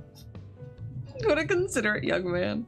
Also, the first thing you see of him, though, when they're like, show him, it's like, this is like the moment, right? This is like the moment of the cutscene.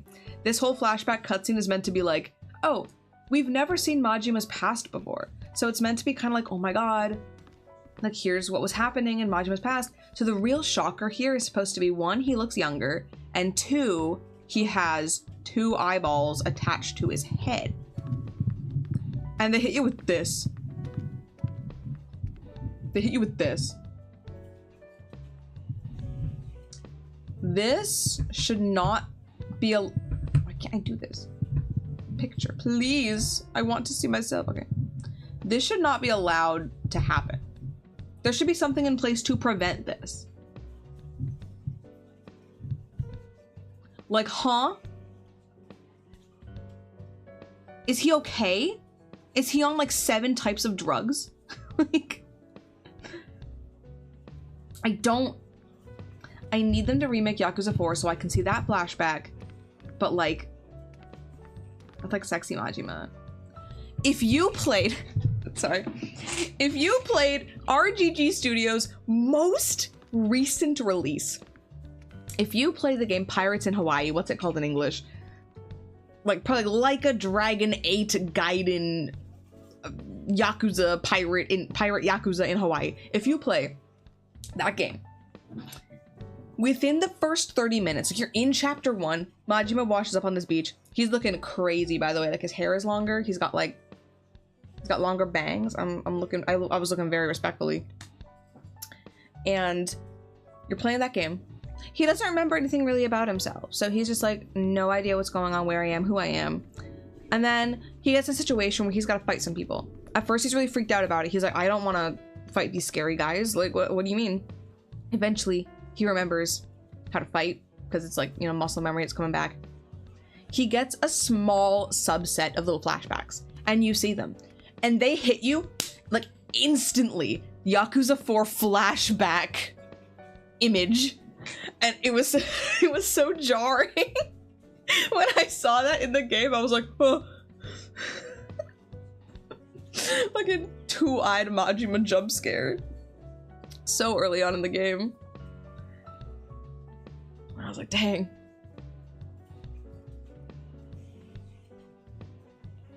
So that's that lore for those of you who don't know.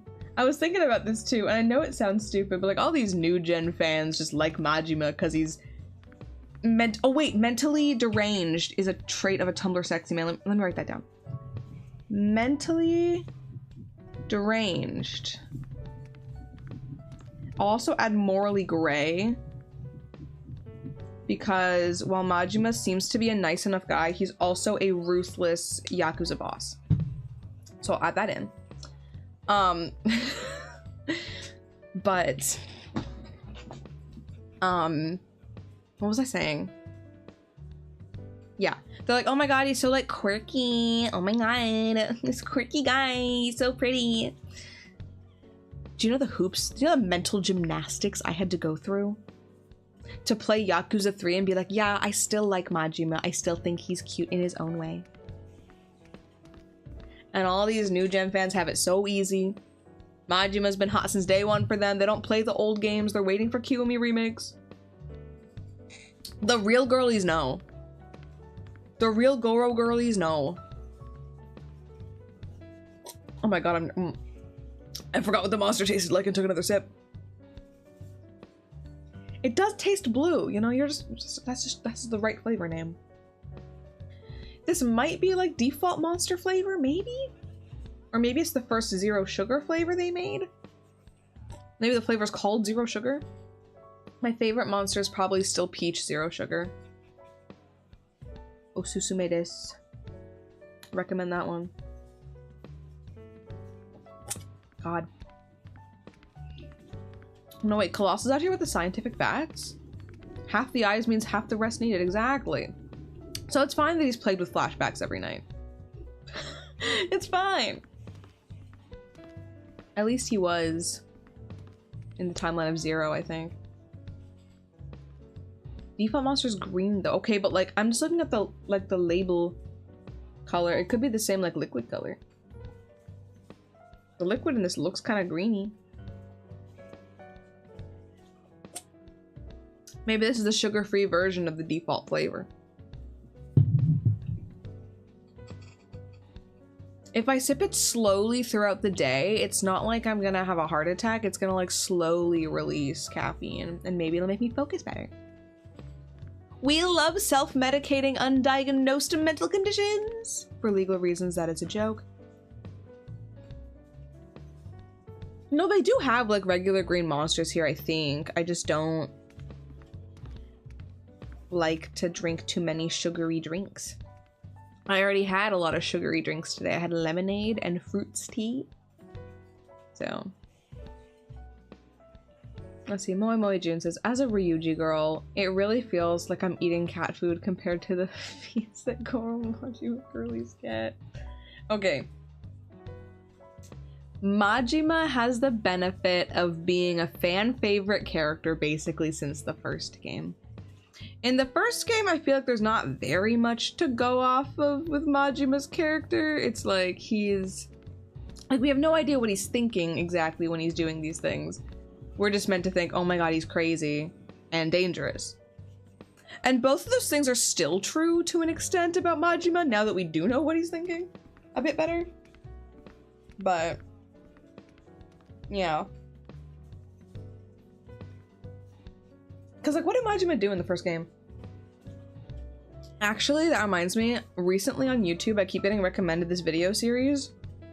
So I've been skimming through some of them, where people just compile, like, oh, this is Yakuza 4, but only the scenes that Goro Majima was in, for example.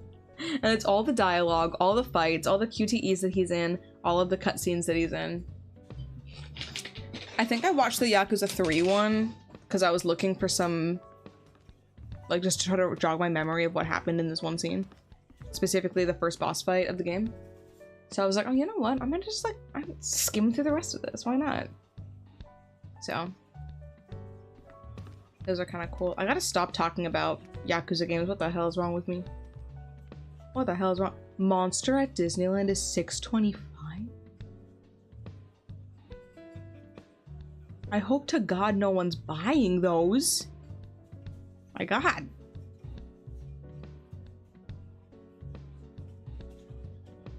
That's so expensive. See, low-key, I want to go to Disneyland. I've been thinking about it.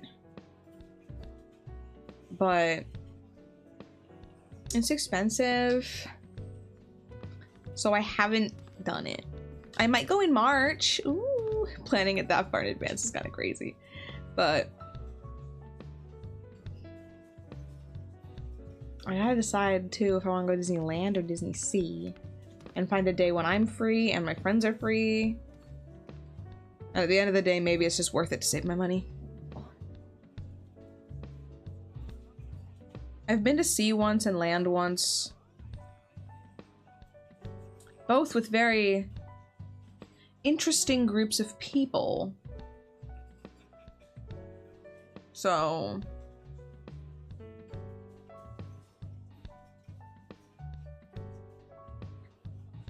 some of my friends went recently without me because I had to work on a Saturday, but go on Soarin'. You know, actually, yeah, when I went to Disney the first time, Soarin' wasn't available. I think they do have it though.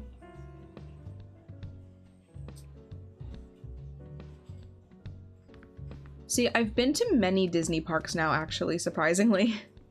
Because, like, I've been to 3 of the parks in Florida. I've been to Disney World, Magic Kingdom, Epcot, and Hollywood Studios? Is that what it's called? The one with Rock and Roller Coaster and Tower of Terror and stuff. I've been to that one. And while I only rode it once, and while I was probably 12 years old, I still think Rock and Roller Coaster was a really good ride. Big fan of that. And I hope they bring that to more parks. And I went to Disneyland in Paris. Disneyland Paris was really good. Like, honestly, like, I hate to give France a W, but it deserves the W. Like, Disneyland Paris, I really liked that park a lot. And yeah, they're bringing back Rock and Roller Coaster once they, like, refurbish it to change the branding, which is kind of sad. I don't know if the Muppets make sense here. It really feels like one license expired and they were like, well, we need some Muppets anyway. Put the Muppets on there. Like, okay, sure. But honestly, like, I didn't care about Aerosmith either. I was a 12-year-old girl in, like, 2012. Was it 2012? Was I 12? I might have been 13. Wait. I might have been 13. It was October, so yeah, I was probably 13. It was in 2012 in October, I think. And I don't really care about Aerosmith. The ride, I don't think rides need, like, I mean, yeah, it's cool to have a themed ride, of course. And I liked, like, the street theme with all the street signs, because it's a dark ride, it's in a dark room. And it's a launch coaster and it goes upside down a bunch. So, like, they have, to my memory, they have, like, road signs, like, sticking out. But the road signs are almost always oriented so that you would view them as right side up. So even when you're upside down, you can't even tell that you're upside down, really. It was kind of weird. But, like, I really wish I could ride it again. Bring it to Tokyo. Please sign my petition, guys. I want to bring Rock and Roller Coaster to Tokyo. It can be Muppets if they want. I just want to ride the ride. I want to ride a launch coaster. That's my opinion. That's my opinion on that.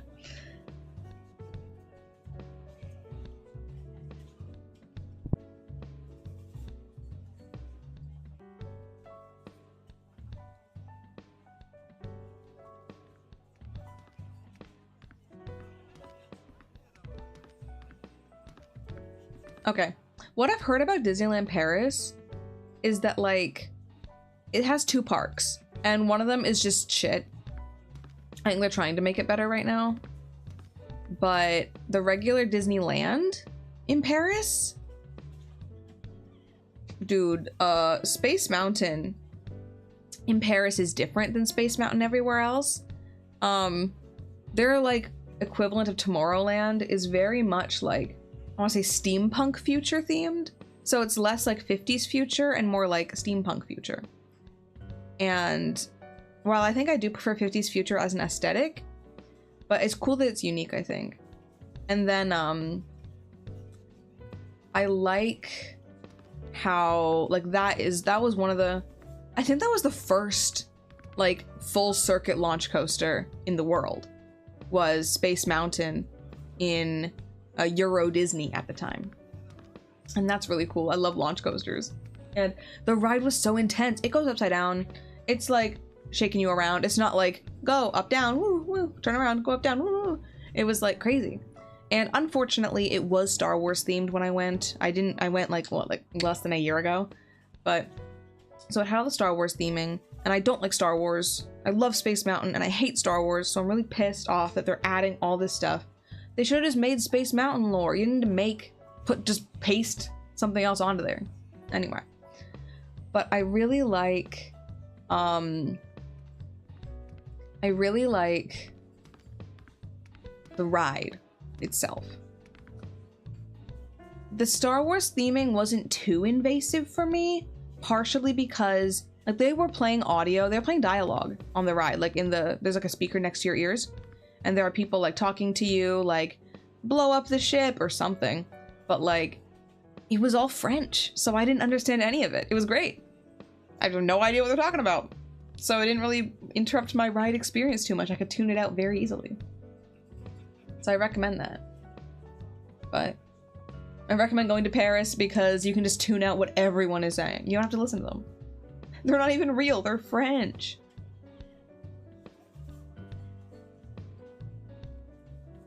Oh yeah, it's probably gonna be a permanent change for what I mean, how permanent is Disney, you know? Like 200 years from now, there will be no Disneyland probably anyway. So I do love like the 50s futuristic aesthetic though. I think they meant for it to look like the future, but then in turn it looks like the past.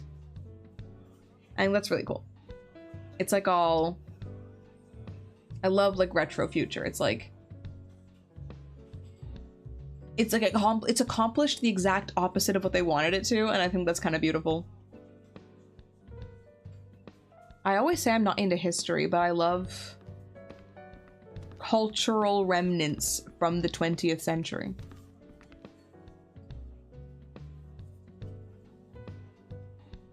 I really wish I went to Disney in Hong Kong.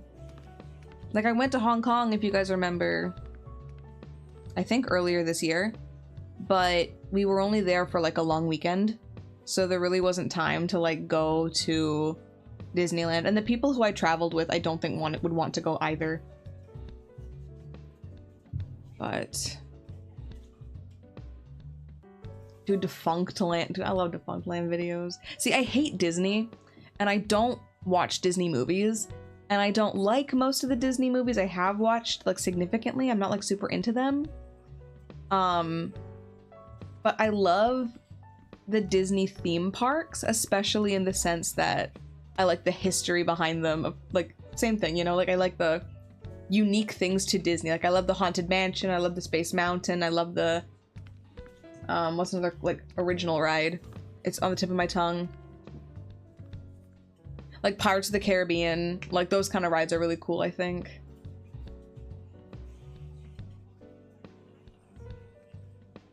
Dude, Hong Kong was so cool.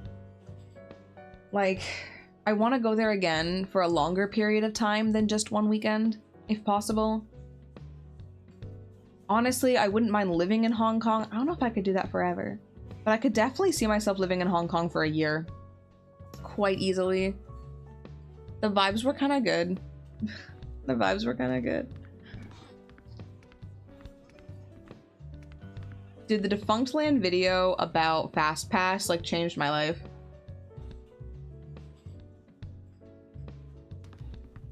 Especially partially because like when I was a kid, we would go to Disneyland. We go to Disney World sometimes, specifically. Drive down to Florida. It only takes 3 days when only one member of your family has a driver's license. But we would go down there, and yeah, I swear we would never get fast passes. And I was like, why can't we get the fast pass? And I actually don't know why. I feel like we never got fast passes. I think my mom thought they cost money or something. And they didn't. And now they do. So I can't even like go back. And the weird thing about fast passes too is like, so in Tokyo Disneyland is not operated by the Disney Parks company. Like, I think it might be also, where's the one in China? Shanghai or something? I think the Shanghai and like Tokyo Disney's they're run by a different company. I think I remember the name of it, but I want to be sure because it's kind of a sketchy name for a white girl to be saying. Let's see. Who operates Tokyo Disney?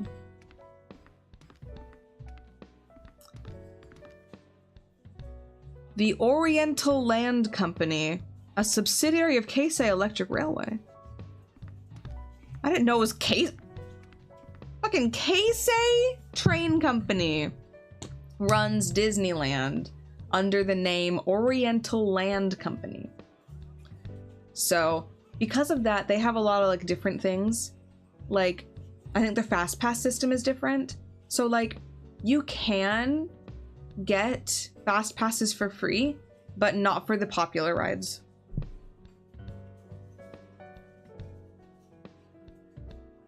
And that probably is why they still have Splash Mountain.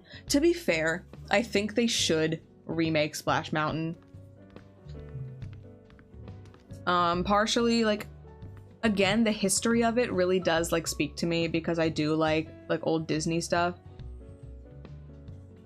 And I'm normally really against rebranding rides. But I think like that one makes sense in a weird way. Like I think that one kind of fits. It wouldn't be a huge loss because even Splash Mountain wasn't even an original ride. It was one of the first attractions to be based on a movie. So as long as it's still based on a movie, I don't really see a problem with changing it. I hate when they're not based on a movie and they feel the need to shove IP in there. But at this point, Splash Mountain's promoting a movie that you can't even buy. So what's the point?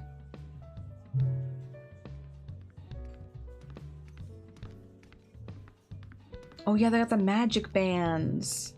At Tokyo, they just have like the smartphone app, and I still think it's optional. You just use it to get fast passes. There was also a weird thing they had in Tokyo recently, and this might be a Japan thing because I think Universal in Osaka did the same thing, where the new like Disney Sea opened a new they opened a new part to Disney Sea, a new place called Fantasy Springs, like a new land part of it. And it has 3 huge main rides. They are something about Peter Pan, something about Tangled, and something about Frozen. And these rides look fantastic. Like from what I've seen in videos, like the animatronics move so fluidly. There are like fabric falling effects. It looks insane. I really want to see it. I really want to ride the Tangled one. I've heard that it's kind of mid. I really want to ride the Tangled one because I really like the aesthetics of that movie. Sorry, I was adjusting my chair. And so I really want to see that. When it was new, there was what was it? They had a system so you had to buy a fast pass to gain entry into Fantasy Springs. Like you could not even like enter that area of the park unless you had purchased a fast pass for one of the attractions in that section.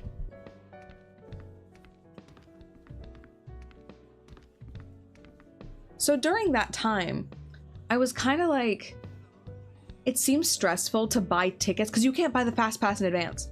That's one actually huge thing about Tokyo that I really like is you can't buy the fast pass in advance of your time going there. I'm pretty sure you can do that, and that's kind of like really messed up booking a Disney trip for Americans. But like if you have to buy your fast pass from near the park once the park is open on the app. So basically, if you wanted to go into Fantasy Springs for the first like almost a full year, I think, of its operation, you had to buy your ticket to Disney Sea without the guarantee you get to go on the ride. You would have to line up bright and early, maybe like 8 a.m. I've definitely been to Disney lining up at like 8 a.m. before, specifically trying to get fast passes for other things. Then you try to buy your fast pass faster than everyone else in line who came really early to do the exact same thing as you. So you could get there on time and just not buy your thing soon enough, and you're screwed.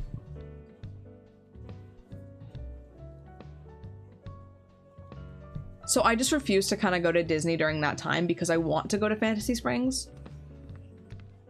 But apparently now it's just open for everyone. So I'll go. They're doing the same thing, I think, right now in Osaka or I know the name of this place. Universal in Osaka, USJ. That's what they call it. Universal Studios Japan, USJ. At USJ, you need the equivalent of a fast pass to get into the Nintendo Land section, I believe, since the Donkey Kong stuff opened. Because they were so scared that like so many people would try to go there that it would be like the longest line imaginable. They hyped it up so much, but they were restricting access like that bad. So. But now that it's like available, I'm like, should I go to Disney Sea and like ride the Tangled ride?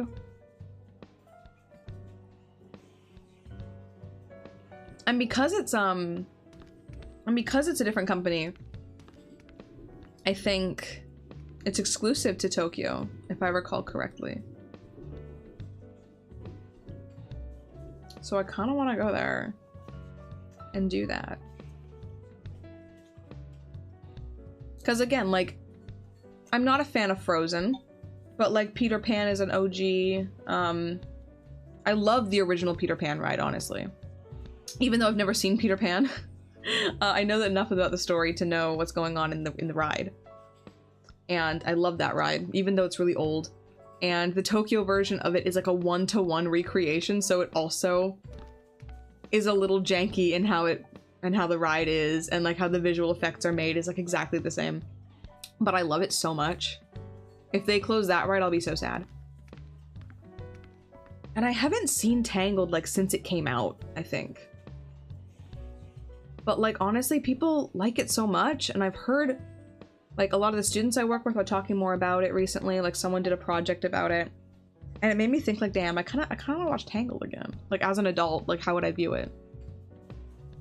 When did Tangled come out? I'm scared to check. 15 years old. No, there ain't no way. When did Tangled? 2011. Oh, 2010. Theatrically.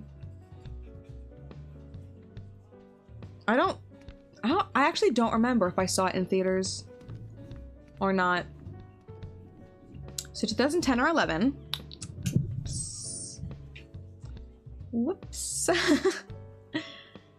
Yeah, streamer realizes the futility of aging live on stream. Oh boy. Well, it'd be like that sometimes. I remember when Frozen came out. It's kind of right about when I started to not care about Disney movies. That's a terrifying number as well.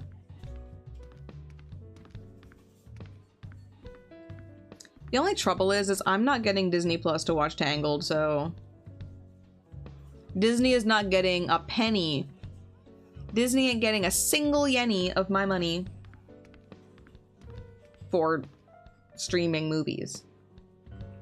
But I will probably still watch Tangled. Do with that information what you will. Dude, Frozen is... Frozen was everywhere. Frozen is still everywhere. Why is Frozen still so relevant this long afterwards? The movie wasn't that revolutionary, guys. It was a Disney movie.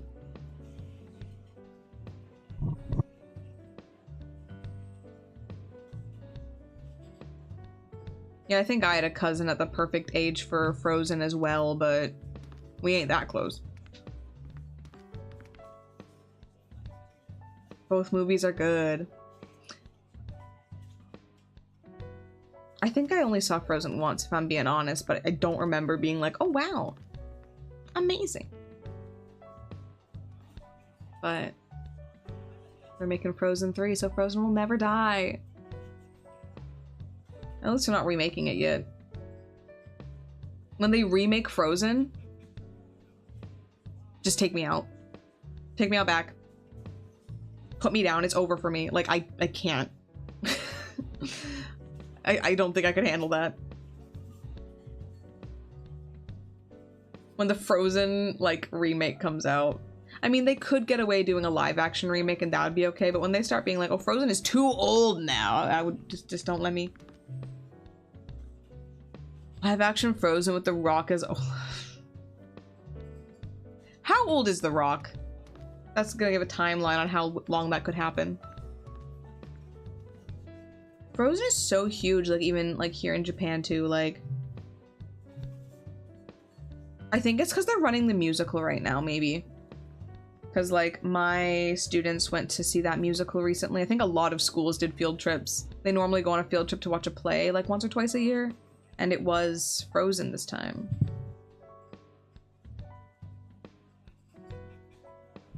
I'm glad we were all in agreement that The Rock is, like, 50. He's gotta be, like, almost 60, dude. What? How? The Rock age. Oh, he's only 53. All right. My bad. Sorry, I thought he was old. My apologies to Mr. Johnson.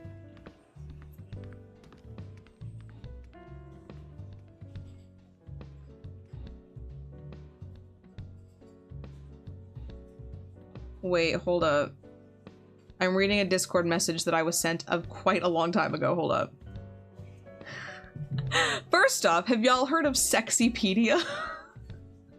I had not heard of this website before, but Goro Majima does have a page on Sexypedia. He's a prominent character in the Yakuza franchise. He's known for his ferocity and eccentric attitude, and is sexified by the source material. They got a picture of him from his worst game, which is, I think he looks his ugliest in Yakuza Like a Dragon from 2020. Majima plays a wide variety of roles in Yakuza series, from protagonist to supporting antagonist. He is characterized as charismatic, fierce, and theatrically unhinged. That does sound like a Tumblr sexy man. Despite appearances, he has high standards, is polite and respectful to civilians. Sorry, I'm looking at my phone so my eyes keep closing. Majima's sexy man appeal is largely due to his appearance and mannerisms in the games. He is shown cross-dressing on a stripper pole and frequently from angles that draw attention to his legs and or chest. Legs is sorry. In my mind, I was like, did they, when they say his legs, do they mean all the crotch shots they give him in Tojo meetings? Like, that's the image that came to my mind right away. Like, yeah, they're always showing crotch shots of Majima. Okay, why did I laugh like that at you? Wait. Let's see. Majima also has an affection for Kiryu-chan and flirts with him for comedic purposes. Okay, Majima was voiced by Mark Hamill in one game, and he doesn't remember it happening, and that's probably my favorite part about it. But yeah, it was just like in the 2005 game. And then they stopped dubbing them because there's really not a lot of money to do that. And then they started dubbing them again after the games got popular in the West after the release of Yakuza 0. And now he's voiced by Matt Mercer. So, crazy how things happen.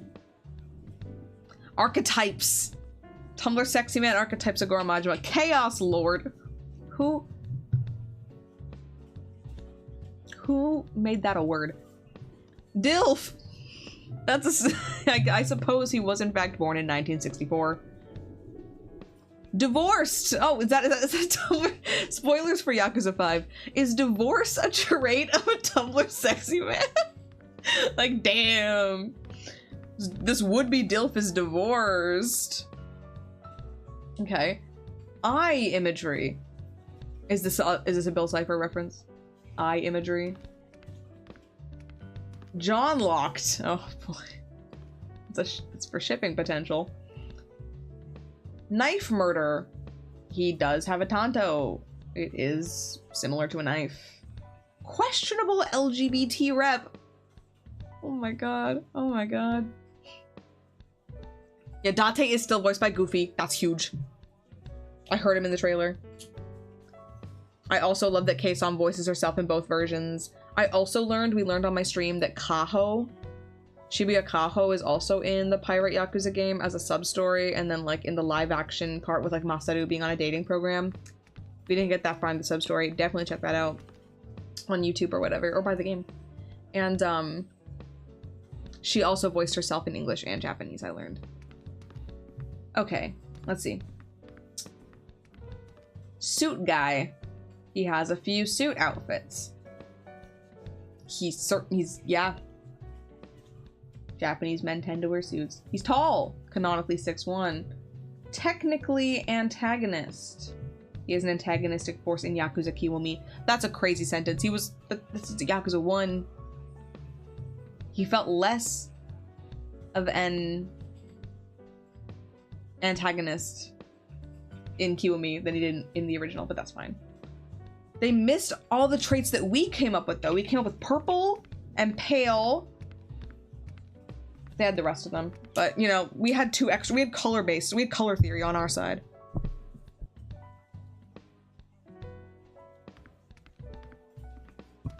And yeah. The 3D imaging did not do any favors for Kaho, in my opinion. But to be fair, most of her appearance in the game was live action. I don't know who this Masaru guy is, honestly, but he was pretty funny. I can see why they put him in the game. He belongs in the Majima game. This goofy-ass comedian. But, yeah. So thanks for the hot tip about Sexypedia Astro. We love to see it. But yeah. My mind right now is perfectly represented in my TikTok algorithm. I'm thinking about Goro Majima extensively, and then the Yakuza franchise as a whole attached to that. I'm thinking a lot about Blue Jays baseball. Yippee! We got baseball on the brain. Baseball is one of the only sports I think I actually know the rules to, and even then I'm still missing some rules that specifically apply to like Major League Baseball.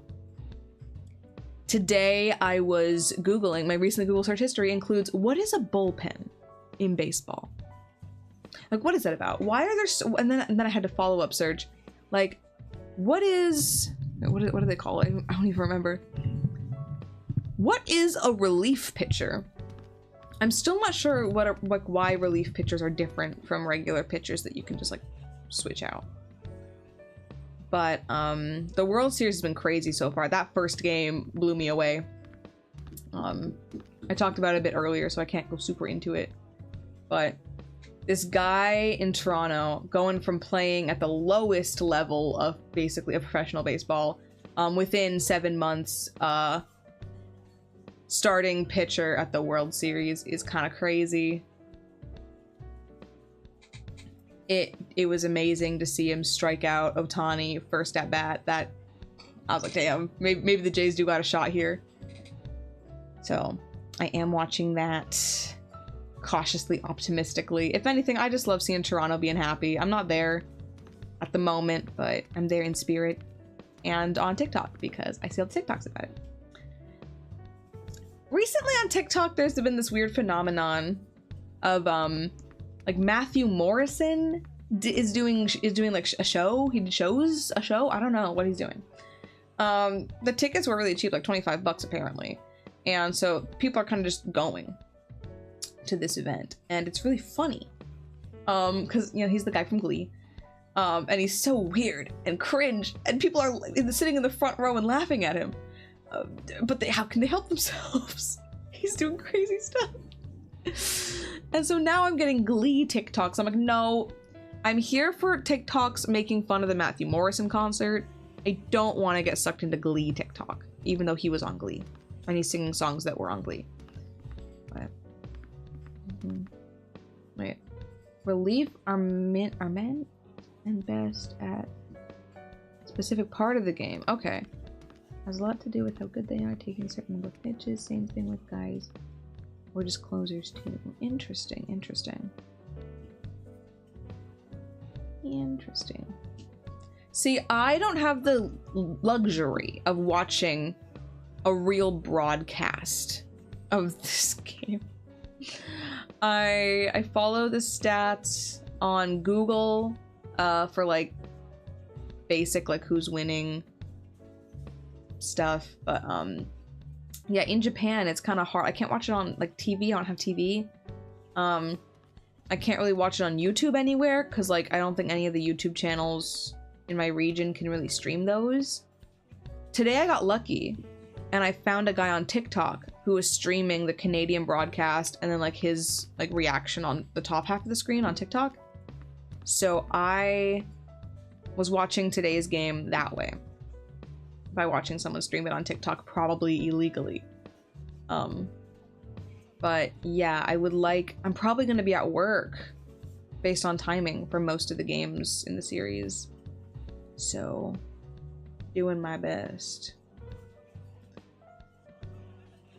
Hello, Pinguino. Would you mind raising your model to show legs? Oh, sure, here you go. Yeah. Oh, look at them. Hey. Look at her. Damn, yeah. How's that? But yeah, so I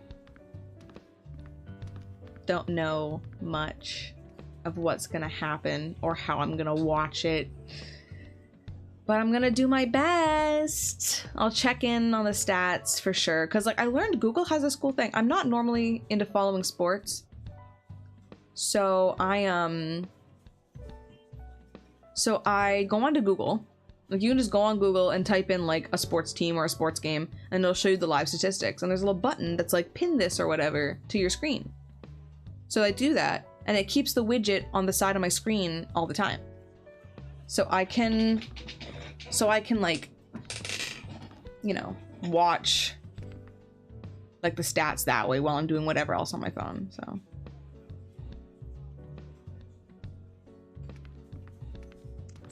so many what if I have no legs, and I finally found the true no legs. We're always authentic on the Cooliette channel. My legs only exist in promotional materials. But yeah. Okay, I gotta close the Sexypedia page. It's on my phone staring at me. And as much as I'll defend how weird Majima looked in Yakuza 3, I will not defend what Majima looked like in Yakuza Like a Dragon 2020. ESPN has a good play-by-play. Ooh, I'll look into that.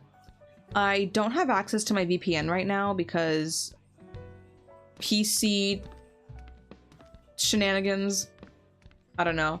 I don't know if it's because the motherboard changed or if it's because Windows kind of had to like reprove that I was myself or whatever, but I think the VPN, I need to re-log in and I don't remember the login information. It's in my Discord history somewhere. And then I don't have it on my phone, so I wouldn't be able to like do that at work. But I think changing my region will probably help a lot. Unless they know about it and then they're gonna do some YouTube shenanigans. I've had one YouTube stream block it. Should we get it without a VPN? Wait, can I just like... You know where it would be? Actually, can you like link it in Discord if that's okay? And then I can check it out later maybe. Because I do kind of want to know what's going on.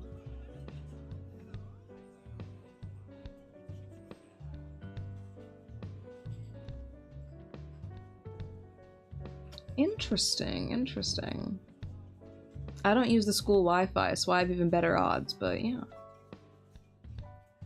Yeah, it's really sad how websites are like locking down on VPNs and stuff. Like, I know that region restrictions must exist for a reason, but it's really not cool. Like, I can't watch shows in English on Amazon Prime.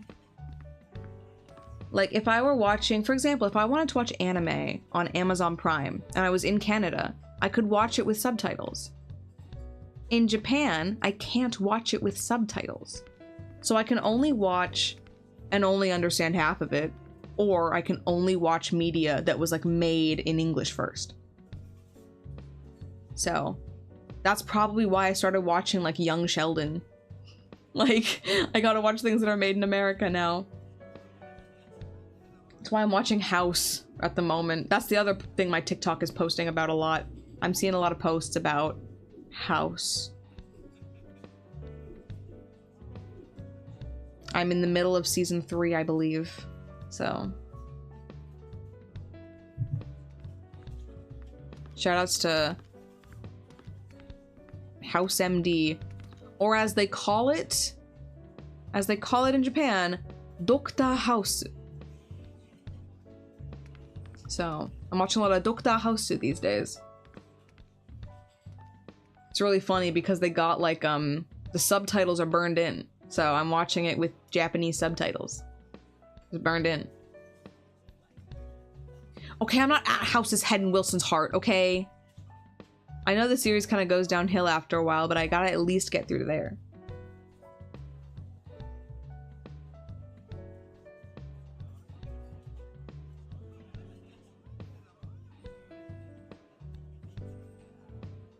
Dude. When the House MD dating sim drops, you know we're streaming that.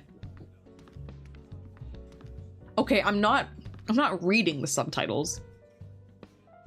Half of the words they say in House, I don't even understand anyway. Some things I'm learning, like I learned that lupus is an autoimmune condition. I also learned that it's never lupus.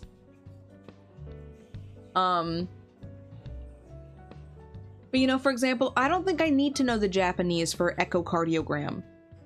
I should probably learn what that is in English first.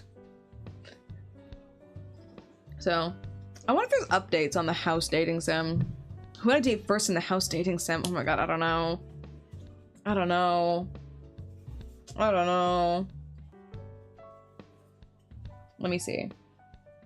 They have a Discord server, that's where I get my updates. They added new rules. Oh, no AI. That's a good rule. Okay. Let's see. Game updates. Game updates. The last game update they posted was June 29th. But it was just a screenshot of them working on some stuff. But the server's going strong, and from what it sounds like, they're still actively... I heard about it from like a TikTok video, so they're still actively advertising it. So that's good. They're currently doing an art contest, I believe, to celebrate 3,000 members in their Discord server. There's a Q&A on their Tumblr, June. I'm sorry to say they're only doing season 1. They're focusing on the season 1 characters and lore for the moment. So, I believe, here, let me pull it up. I believe the roots are going to be, of course, House, Wilson, Cuddy, Foreman, why am I forgetting their names? Cameron and Chase. Why am I struggling? But yeah, that's who's gonna be available. This vexes me. I tried the stupid drug. So it's got the main cast of season 1. So if we're picking based on how hot the characters are, who should we go for first? We go based on appearances. It's Wilson's first, of course. Duh. Chase is up pretty close. Okay, who... I'm gonna try the hygiene drug. Please do. Everyone remember to take your hygiene drug today. But... Okay, guys, debate in the comments right now. Please do not debate about the attractiveness of real people in my comments. I was gonna say, debate in the comments right now. Who's the hottest House character?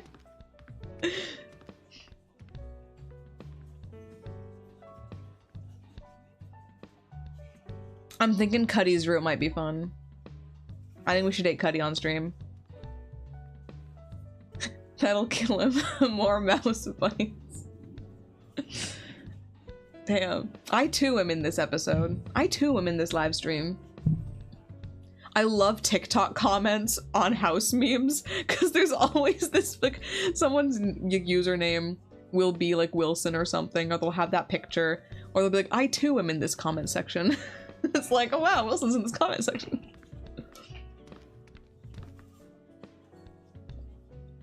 I just love that community. That's really what it is. You gotta have a good community for me to really like hyperfixate these days. So I love the Yakuza community on TikTok as well.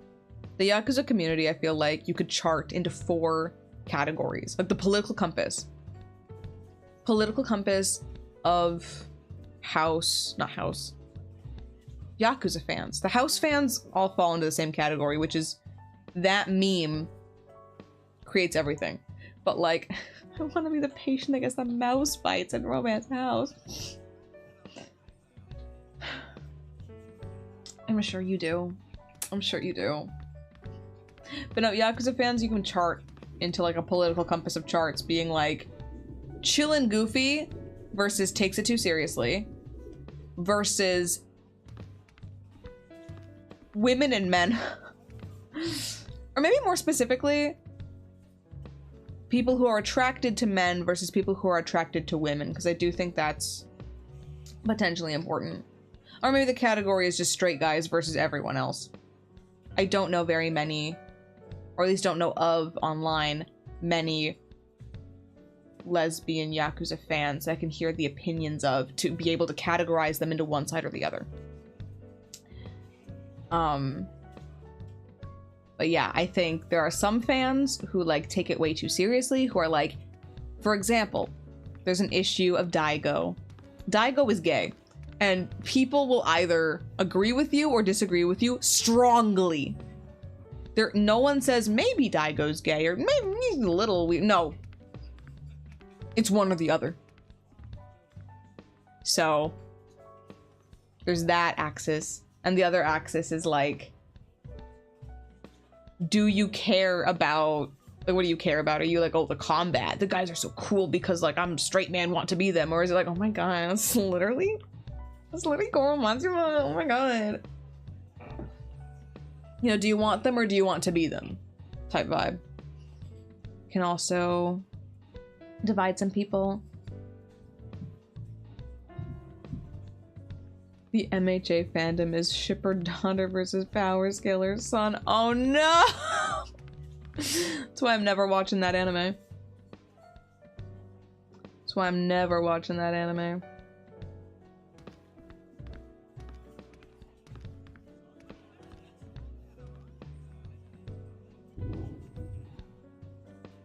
outside is like banging shit so loudly? You know, I live next to the train tracks, so I really shouldn't complain too much about noise from outside, but like,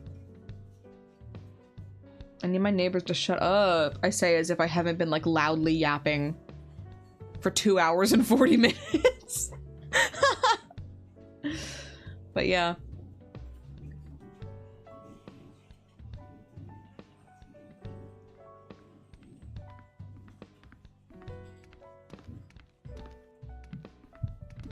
I just closed the one tab I didn't want to close. Oh my god, I hate this.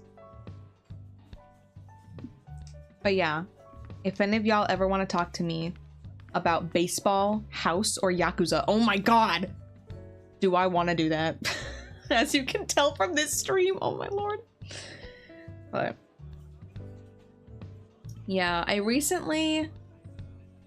A lot of things happened to me all at the same time mentally that led me into this state of like extreme hyperfixation. I feel like I haven't had something to truly hyperfixate on in a while. Like binging a show is one thing, but like, and I was binging House. I've kind of slowed down, but I was watching like every free moment of my day was spent watching House for like almost a week. Does House have a baseball episode like Star Trek? Dude, Star Trek? I gotta watch Star Trek for real. Like, Star Trek has a baseball episode? Which Star Trek? I've seen the original in TNG, but like don't really remember either because it was a really long time ago and I wasn't paying attention. Dude, because baseball got good this year. That's why everyone's talking about it now. Baseball got good this year. But... especially for Toronto, and that really hits home for me, almost literally. Watch Voyager. How long is it? Deep Space Nine. Okay. I have the original Star Trek on Laserdisc, but no Laserdisc player. I just realized that, and I bought it to remind me that I should watch it, and now it's just sitting in the corner with all my other Laserdiscs for which I don't have a player. I want to display them, but I still can't think of how to display them. How do you guys, like, how would you display vinyl records? Like, either inside or outside of the case? Because, like, I have them all because I think they're beautiful.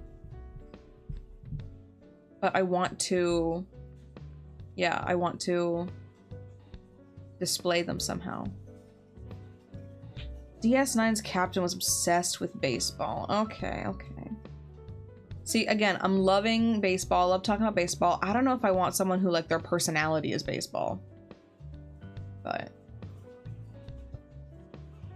my class now with a guy who used to work on social media for... ooh, okay.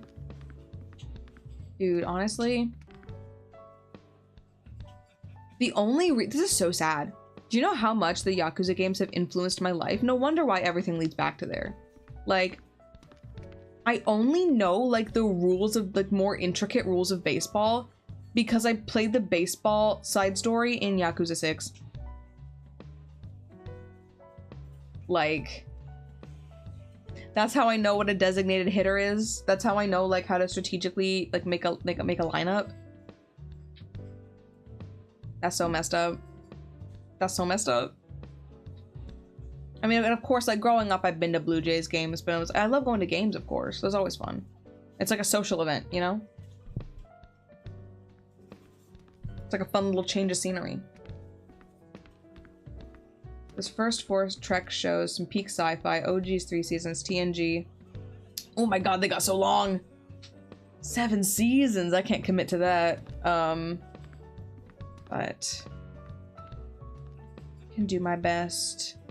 Dude, Japan is full of, like, baseball heads. I mean, I think Japan might be the most baseball country, honestly. So, it's crazy that I'm in it. It's crazy trying to support the Jays while everywhere I look, Shohei Ohtani is staring me right in the face. He's literally everywhere. On every sign, on every billboard, every building. It's crazy. For TNG... you can pick and choose what you want in season 1 and 2. If Riker don't cut a beard, things are gonna get weird. But, like, there are, like, some Star Trek things that, like, influenced culture so much that, like, I feel bad for not being able to fully appreciate them. Like, there are some specific episodes I've got to watch of TNG. Like, I always reference, like, from, like, a language perspective, I'm always referencing, like, the episode where the whole planet of people, like, only reference things.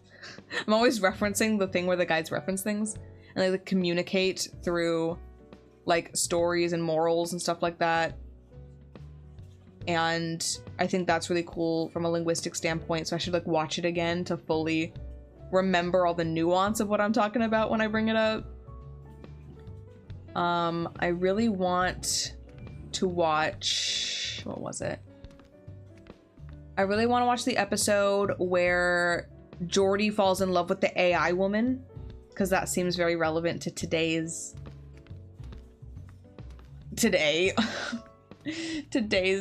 AI companion climate. But yeah. The number one thing that I felt was like the most interesting part, the most interesting aspect of the world in TNG. Oh my god, the biggest truck I've ever seen is on my street right now, right outside my window. I'm trying to have a conversation. Okay, it's leaving. I think the most interesting part of the world building they did in Star Trek TNG is the holodeck. And I think it's cool to see that, like, explored, you know? It was an AI of a real person, and that is worse. It's crazy. It's crazy. And, like, I do remember that, but I don't remember it, like, clearly enough. So I really want to get back to that. It's a loud-ass truck because I literally live on the ground floor, and my window is right to the street. But are Data and Q Tumblr? Probably, yeah. I think they both fit that category, especially, well, I'll say especially Q. Again, not a full memory of who these people, like, are in detail, but he definitely gave me that kind of, like, quirky, weird Tumblr vibe. I wonder if anyone has done a study that, like, compares, like, Tumblr sexy men appeal with traits of neurodivergent people. I'd love to see that study if it's ever been done. Oh, bye, elephant. Stream's about to get less famous. Q does feel super right for that category, yep. And, like, maybe I can just watch the Star Trek movies again, but I tend to prefer, like, contained little slice of life stories. That's kind of why I like Star Trek. Something interesting happens every episode, and then it's resolved, and then you can go to the next interesting thing. You can be more experimental. You can, like, do stuff like that. Star Trek also, especially the original series, had a huge impact on something that has affected my life greatly. Well, a few things. Things such as the rise in prominence of fan fiction. And also BL and yaoi. So it's very dear to my heart. Yaoi. Also, yeah, it did good things for, like, humanity as well. First screen interracial kiss. Here I'm talking about Fujoing out, and you're like, political progress. Although, you know what? Maybe the rise in Fujoshi culture helps as well. Normalize certain things.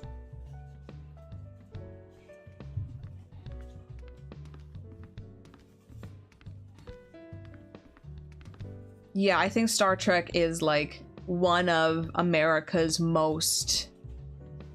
Like, if you were to make a list of, like, the most important pieces of media made in American history, Star Trek is definitely on that list.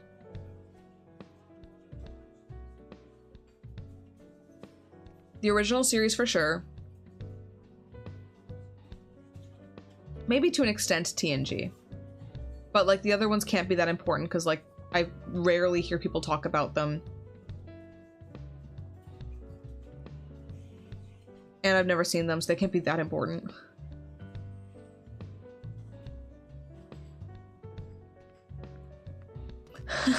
Between Star Trek and Gundam, fandom is built on people wanting to see spacemen kiss. Dude, I gotta watch a Gundam.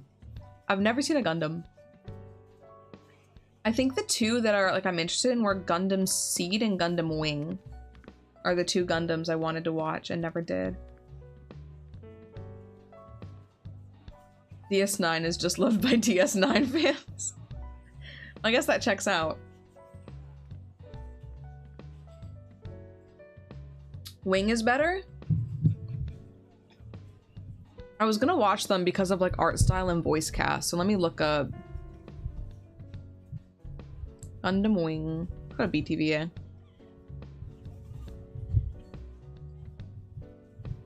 Yeah, I do like Star Trek's like ability to be mainstream, basically. I mean, a bit nerdy, but like pretty prevalent in the culture, like theatrical movie releases, while also being so progressive. It truly was like they were building a utopia.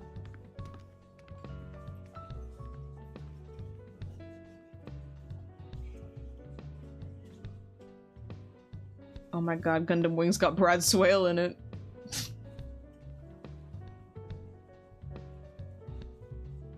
This is one of those shows, though, I think, where the dub had to change stuff for American broadcasting reasons. Are these shows long, though? No. It doesn't seem very long.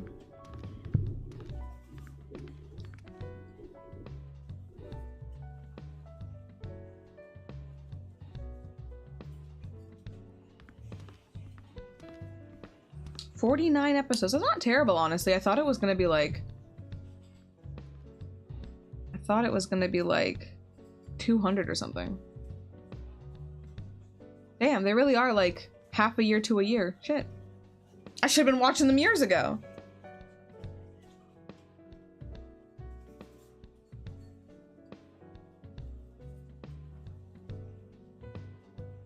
Just got a weird update from an acquaintance, a coworker. I don't know how to refer to this person that I know. He sent me a message just now that apparently, there's an idol performance happening at my local Don Quixote. Of course there is. Of fucking course there is. Of course this is Japan. Also, it's like raining, so kind of sucks to be them. But, dude, Moe Moe Jun said nothing. What? Like glitching out? Or maybe it like says something important, but on this screen it's just blank. Let me check. Oh, that's what. Thank you, June. Banned that guy. Thank you. Yeah. It will stay on the screen forever. But I love how like you banning someone just appears on this thing on the. It's like, what do I do?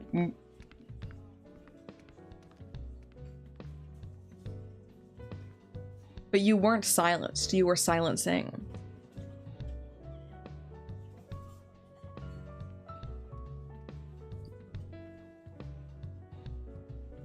Wait, what was Bro's at? June killed that guy.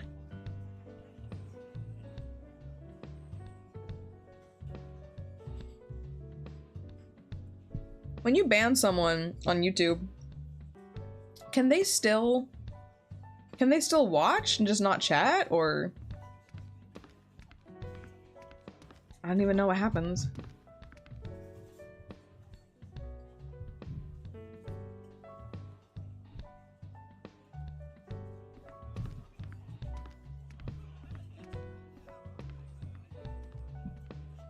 I should put my chat back up on my phone so I can see the actual thing just in case other things happen. Ooh! Talking with my voice like this reminded me, especially going up at the end, I'm making my Halloween costume. I'm so excited to finish my Halloween costume. I might already kind of have clothes that might work for it, but I'm trying to make it more obvious what I'm doing. I got a group together. It's gonna be huge. It's gonna be huge. It's gonna be very closet cosplay type deal. Okay, it's gonna be like, we got the right colors and the right general vibes, and when we're all together, it should be obvious what the costume is. So I'm looking forward to that. I don't know if I should tell you or if I should like make it a surprise. But I love yapping, so I might just tell you. So me and my friends are gonna be the Scooby-Doo gang. So look forward to the Scooby-Doo cosplay. I am gonna be Shaggy because, speaking of personality quizzes, when I took the character quiz that tells you the character you're the most like across like a million series, my closest match was Shaggy from Scooby-Doo. I don't know what that says about me as a person. I don't know how accurate it is. But I can understand some similarities, perhaps. So, do not call me Shaggy yet, McGee. British people might be watching. But that's gonna be interesting. I gotta find, and the problem is though, we're gonna be like outside for most of the time. We're gonna be like outside. It's gonna be like maybe like 13 degrees Celsius, I think, is probably the temperature. So it's gonna be kinda cold, and we're gonna be outside for most of the time. So I don't wanna be like wearing a t-shirt kind of thing, but I also don't wanna have to wear a sweater or like a jacket could ruin the look. So I'm trying to find... Okay, my inspiration for this was to be Girl Shaggy from Scooby-Doo too, but if it's gonna be cold, I can't really do that. So my next best choice is to be regular Shaggy from Scooby-Doo 2, in which he wears like a white long sleeve shirt under a green t-shirt. So that's probably what I'm gonna try to do. Norvilliette is insane. McRogers is okay. Norvilliette is insane.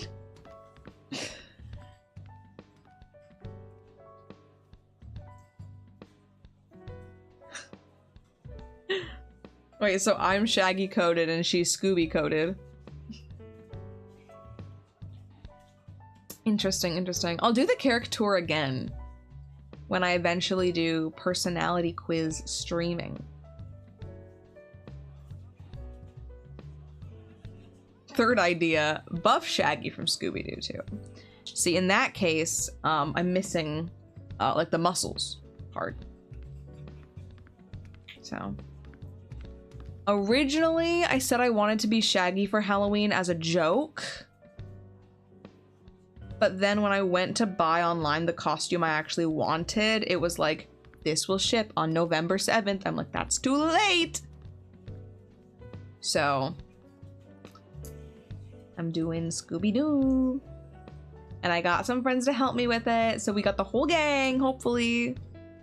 If everyone sticks with it. We got, you know, we got Daphne. We got Velma. We got Fred. We got Scooby-Doo. We got the dog. All we need is someone to join our group to cosplay the Mystery Machine. That's an important character in Scooby-Doo. Have you all seen that post where the guy's like, this picture, and it's the picture of the Scooby-Doo gang, and it's like, it feels like someone's missing, but everyone's here. Like, it feels like all the characters are here, but it feels like someone's missing. And everyone's like, it's the Mystery Machine. They're always pictured with the Mystery Machine.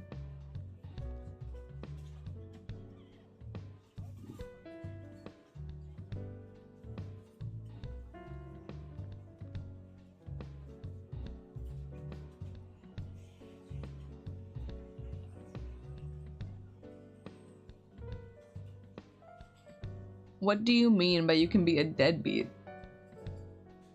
Part of me was considering dressing up as a college student. I just washed all of my sweaters that I had in storage for the summer, and my university hoodie that I have is there. So I was thinking, like, what if I like put on pajama pants, put on that sweatshirt, put my hair in a messy bun, and just pretended I was a college student. Oh my god, from like 10 years ago. Yeah, that could be a funny kind of Halloween outfit. Especially in Japan, where like no one actually dresses like that ever. I'd be very obviously like an American college student.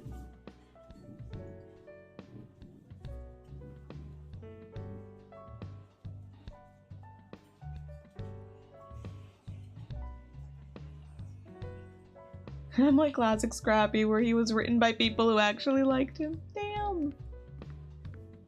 Damn. Oh, Callie Mori. Oh, Calliope Mori? Is that the girl who said that Murdy?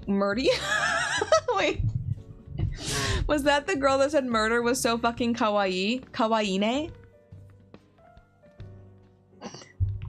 Was that the girl that said shitsure shimasu ga shinde kudasai? From the video game? Sorry, back in 2022 I played that song on a fucking Tunism.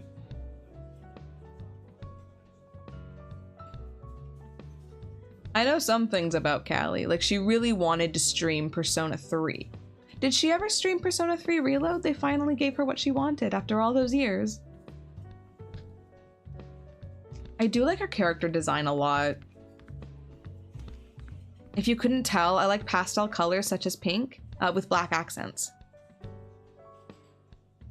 Shocking, I know.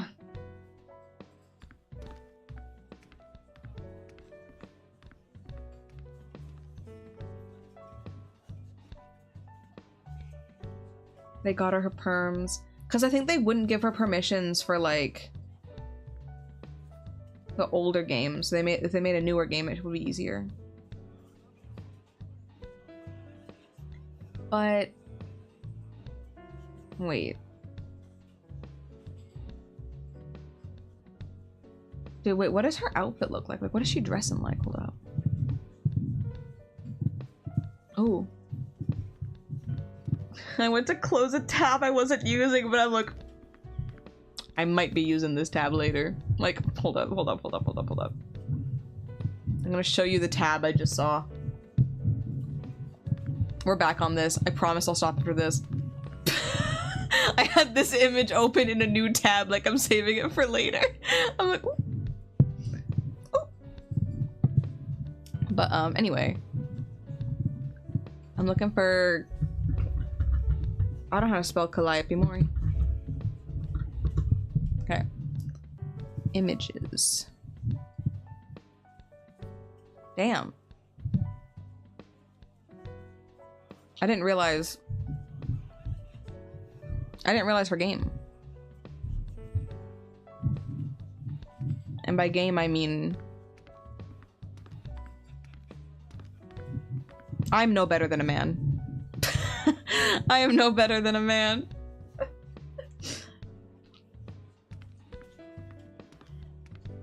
But, yeah. That's just me, guys. A little insight into my twisted mind.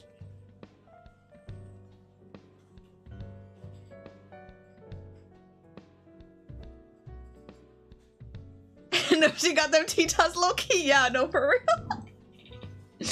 So do I, guys, but I'm wearing a sweater, so you can't tell.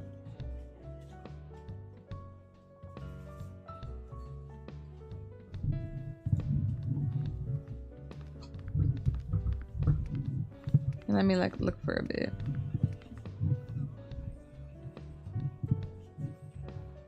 She has quite a few cool outfits.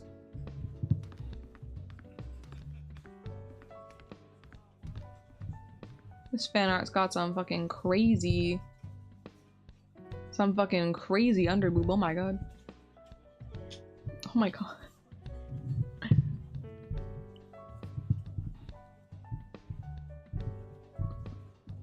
Dude, oh my god. I just saw that now. The name of that guy. I don't know if I can find the exact Callie outfit you're referring to. But I keep seeing fan art that might be of that outfit. The first thing I remember I noticed about Calliope Mori is her eye tracking was insane. I don't know if her eye tracking is still insane. My eye tracking is a little insane, but it's not crazy. I think I found a good amount of like movement for my eye tracking. Sometimes maybe it's a little too much, but like it's all within the realm of what eyes can actually do, I think. Yeah, probably.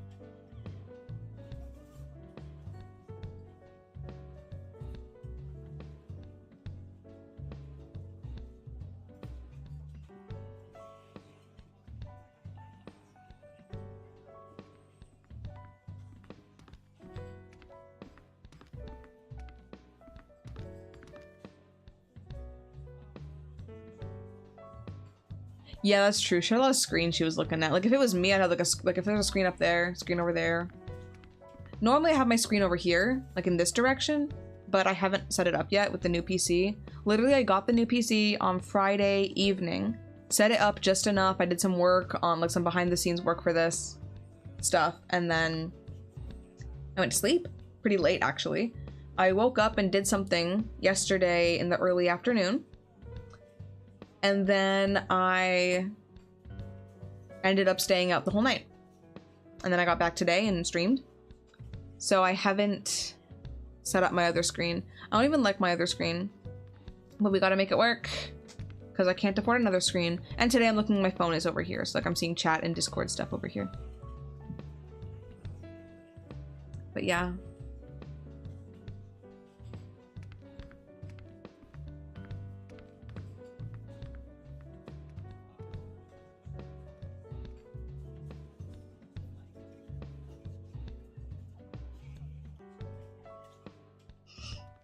Man, now y'all talking about VTubers.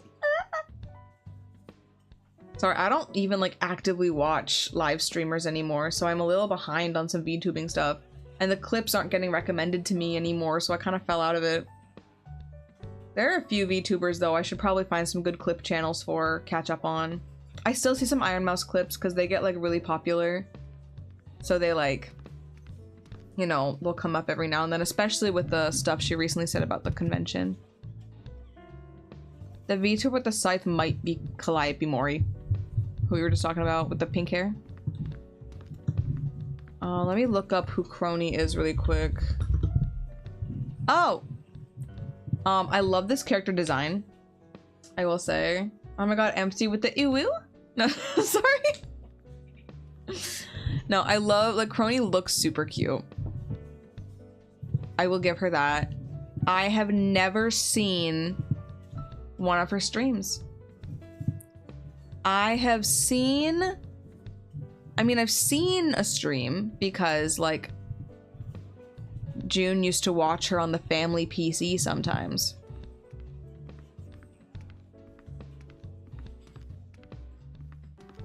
But yeah, I don't really know anything about her. But I think I used to be really into Niji Sanji EN back in 2021. I kind of stopped paying attention once Iluna debuted. So I'm a little bit familiar with some of the Iluna people. Like Kyo and He Who Shall Not Be Named. And that emo singer, what? That emo singer YouTuber, what's his Niji Sanji name? Ah! I remember his other name better, I think. And the girl who put, no, it's not the emo singer. He's like a screamer from Sweden. No, he used to be a YouTuber. The initials are JS. I just don't know if I should like be doxing VTubers on my stream. There's what else is an Iluna? Oh, Scarla, who I'm not talking about Sunny, that's the TF2 guy! Ah! No, you don't even remember says a lot, I think, about Iluna. But there was Sunny. And no, didn't Scarla recently put like live stream or pap smear or something? like she's doing crazy shit, and I you know what? I'm glad she's getting her bag. Okay, June knows who I'm talking about. He made that hyper pop song on debut. Ren! That's such a boring ass name, that's why I didn't remember it. It was Ren. It does sound like something Scarlet would do. But, what is it, like... So that's kind of when I started, like, I could not name a single Niji-sanji VTuber after Iluna. I think is where I'm at. Wait, did Iluna also have the, or was that the wave after that had, like, the first... like, firing? Unless... Oh my god, why do I forget their names? Yuto or something? Yugo? Singer person. But...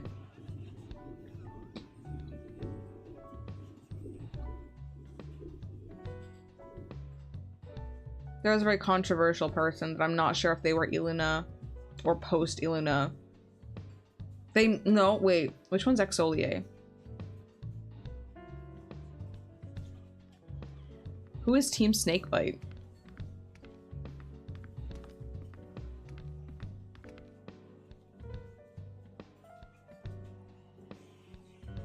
Yes, Zion. Was Zion Exolier? I would visually recognize an Exolier member, but I don't think I've ever really seen any of their streams. I was really into Luxium, which I think is very on brand for me, given...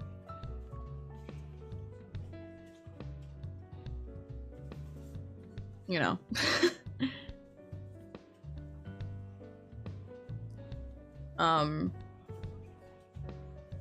But yeah, I think, I don't know. I was into VTubers back then. It's kind of what pushed me to actually go through with it. So, but no, I was really big into Mysterious. I mean, I still kind of am. My keys. I should take a picture. Have I ever shown you my keys? On my house keys, I have 2 keychains, and one of them is Mysterious. I got the leftover White Day goods in a blind bag back in 2022. And then I have debut merch of K9 Kuro. Those are the 2 keychains I have on my keys. So, love those guys. For real, for real. Consider my love detected.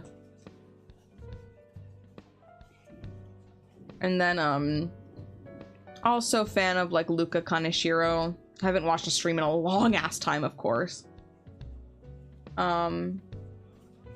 Then... who else was I really into? Selena, oh, they're from Apex. Okay. I like Selene well enough. The Luxium Cafe t-shirt. I'm glad it's comfy.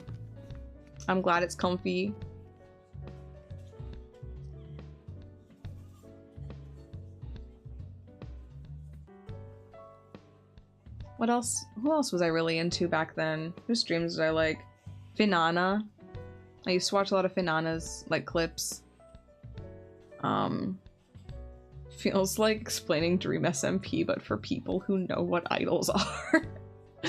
Oh no. Oh no. But yeah, I don't know. There's... I feel like I don't really view... I did watch a fair amount of Enna streams, I think, as well. I liked her music a lot. I have an old music playlist of like VTuber music. And like Ike's in there, Enna's in there. I liked Pinana's song, Mista's song, a lot of Luca's covers. Luca just has a nice voice, and he's so good at Among Us. I know he streamed Among Us the other day, and I was bored on my computer. And it came up and I recommended. I was like, I should watch Luca play Among Us. I don't know why. I used to like love watching him play Among Us. I thought he was like so funny in Among Us. And so I went to watch it, and then it was the end of the stream though, so I didn't get any Among Us. So I should check in on that. Yeah, Rosa Misama left recently. I liked all of her memes. I didn't watch her streams, but I liked her memes. I also used to watch a decent amount of Nina Kosaka. Mostly like collabs and stuff though. Like she hosted that interview show, which I kind of liked.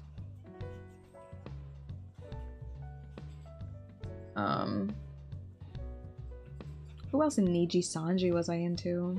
I don't know, there was like a core like 20 to 30 of them. Their first 20, first 30 are the ones that I really used to follow more closely. But that was many years ago. I keep playing with this pen, I dropped it. That was many years ago. That was a different me. Those were the days, no, for real. We had it so good. Should have known it wouldn't last forever. But now I don't know. We learned things about the company Nijisanji En. Especially their response to the Selen situation, but... So that's the thing. Back when I got into it back when there were 20 members, and I started with only Luxium, and then I slowly branched out to the others through collabs. So it really wasn't that difficult within like a month or two to kind of know everyone. But then they keep debuting new people, and I really just can't keep up. That's probably part of what made me stop watching. Is like suddenly I don't know these people, and the people I did like were leaving. But yeah. I used to watch VTubers once. You guys can't say that because you still watch VTubers now. So, sorry about that. I'm beyond that. I don't watch VTubers anymore. But you guys do. And I love you for it. I promise the Cooley McGee channel will never debut too many VTubers in 1 year. In fact, we've never debuted a VTuber on the Cooley McGee channel. We did once, but it was a soft launch. I never hard launched as a VTuber. You didn't even realize that, did you? You didn't even recognize that I've never actually debuted as a streamer. You're not even watching a real VTuber. I'm not even established. Ignore the last, like, 3 to 4 years of upload history. I don't even know how long I've been streaming for. I know when I started. Wait, I started in 2022 in the summer. So...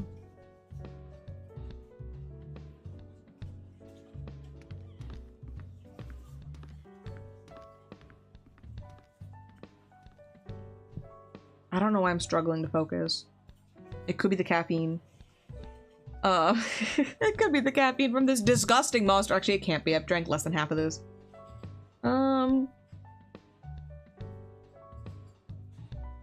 Yeah, so like 2022, 23, 24, 25. It's been more than 3 years. We missed my streaming anniversary this year because I was like busy with something, I think. And I just kind of ignored it. We also missed my birthday because my PC was dead. But yeah, I did apply. I did audition for Niji Sanji twice. 3 times? Twice? 3 times? But, you know, I didn't really have a big history of being online before that. I didn't have a past life, so I guess they didn't want me. I wasn't problematic enough. I never faked my death. I never allegedly abused someone, so Niji Sanji didn't want me. Sorry. That's more a slight at the company than a slight at the actual people involved in those situations, by the way. I'm not them. I don't know what they were going through. I don't know what they were doing. I'm not here to make a statement about anything about that.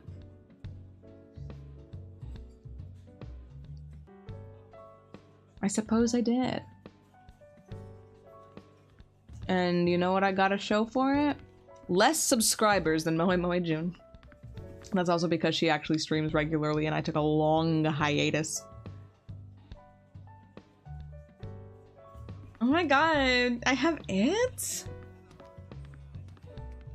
And by it, written in all caps, you mean, insurmountable talent. Then yes, I agree. I have it. I must. Wait, no, I did debut during the Tempest debuts.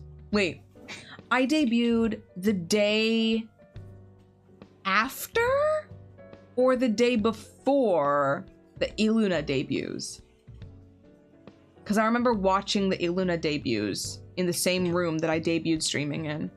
And I was thinking about it a lot because they were talking about it because they were doing it. Watching their post streams, they talked about what debuting is like. When was that?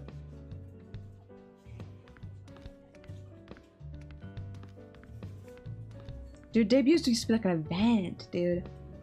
Yeah, Iluna debuted on July 20th, 2022, and I debuted, I believe, on the 20... Wait, I debuted on the 20th, didn't I?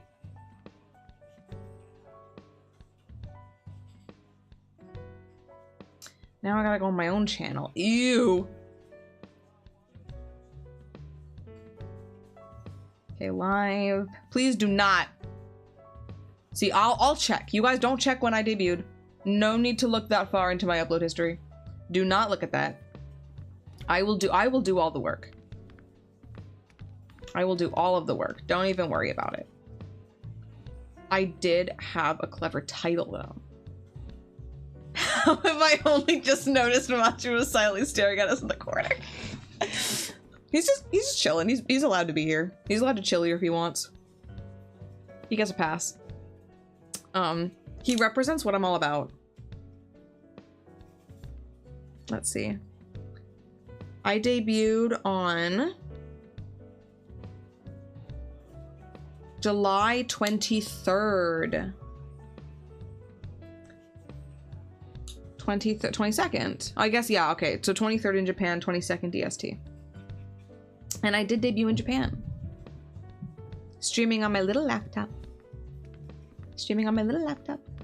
In my little dorm room. In my little Yokohama dorm from my little Tokyo University.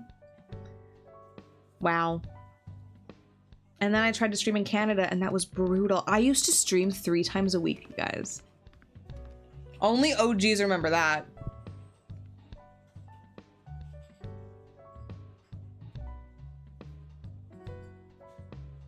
I did do a Duolingo stream back in the day, but I don't think I enjoyed it because I hate Duolingo.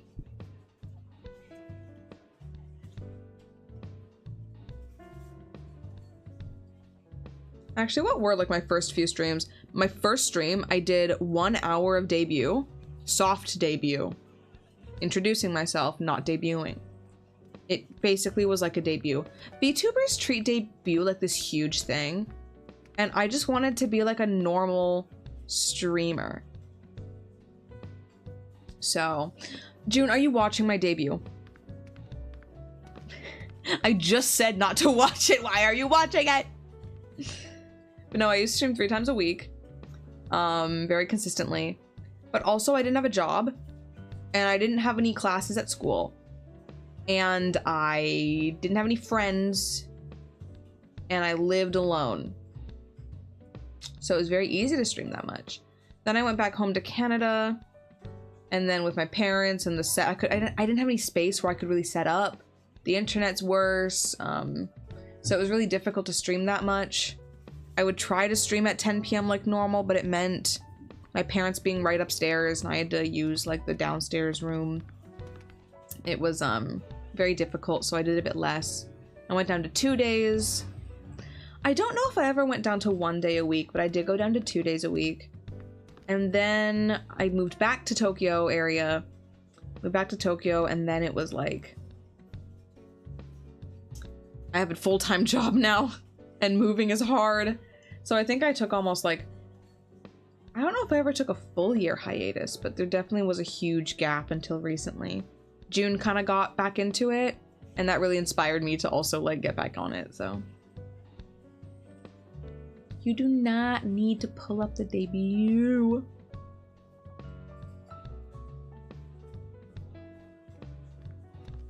I would almost rather you guys watch my karaoke stream from the other day, honestly. But no, I streamed Duel Links. I streamed Tokimeki Memorial Girls Side 4th Heart.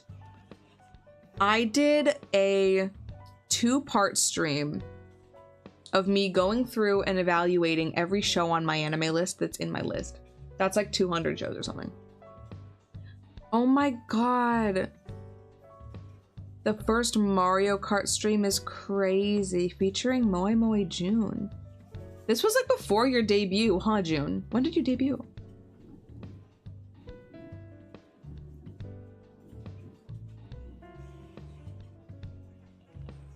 Every debut has a slideshow. It's not weird. Promise. Promise. We played Mario Kart. I talked about Comic Cat. We played Animal Crossing. I reviewed the cropped Yakuza memes. It's a 3-part series. A 3-part series on my anime list. That's crazy. More Mario Kart. Oh, the Picross stream is still public. I hated doing that. I had a bad time with the Picross stream. Animal Crossing. Oh, we got rid of Claudia. Thank God. The first Pajama Sam stream was in 2022. Dude, we gotta redo Pajama Sam. I could play all 3 Pajama Sams in one stream and like have them all be good quality because they all vary so much in terms of scuff. More Mario Kart stuff. No one even noticed that my 3rd Mario Kart stream title is a reference to Scott the Wannas. You never debuted. You opened Yu-Gi-Oh! Packs in August. Yeah! True. Yeah, old beta June. Not June, not the June's a beta. But pre-release. Pre-debut, we normally call that in the industry. Pre-debut June in that stream. Was she like physically in the stream or like just in the thumbnail? I'm gonna pull it up.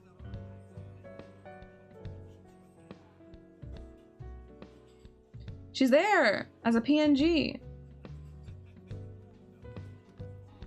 Good for her. Do you guys remember when we used to make like candy packs, like the Nedu Nedu Nedu Ne? Or like the whatever kits? Wait, I have some of those. Hold on. Sometimes I still buy them. I haven't made one in years. Sometimes I still buy them because they're fun, but I never make them. So I have 2 just like in my room. Sorry, I'm in the kitchen. I have 2. Oh my god, why am I doing that? Come back. The camera can't see me. Oh, okay. Oh. Oh. She looked crazy. She looked crazy. Maybe I am crazy. But yeah, I got 2 kits. I got them a while ago though, so they might be expired. Where's the date on these? Is there no date on these? Are they just good forever? Oh, here it is. 2026 and 2027. I might stream some poppin' cooking someday.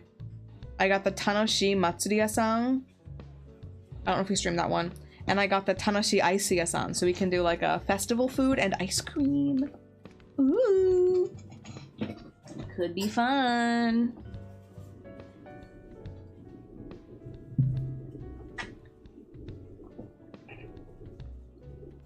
Sorry. I'm back now. I did a 2.5-hour stream about Twitter polls. It was Twitter poll season. That's when the Queen died. The Tumblr man sexy poll? The Tumblr sexy man poll killed Queen Elizabeth, I believe. Because, you know what? I would have, if I was that old, I would have died too. Reagan deserved that one.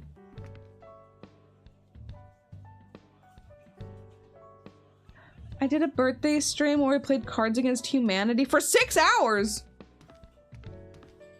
Who was even in this stream for 6 hours? Me. Oh! It was like me, Volty, June, and a couple IRLs. That's cute. That's cute. We played Pajama Sam again.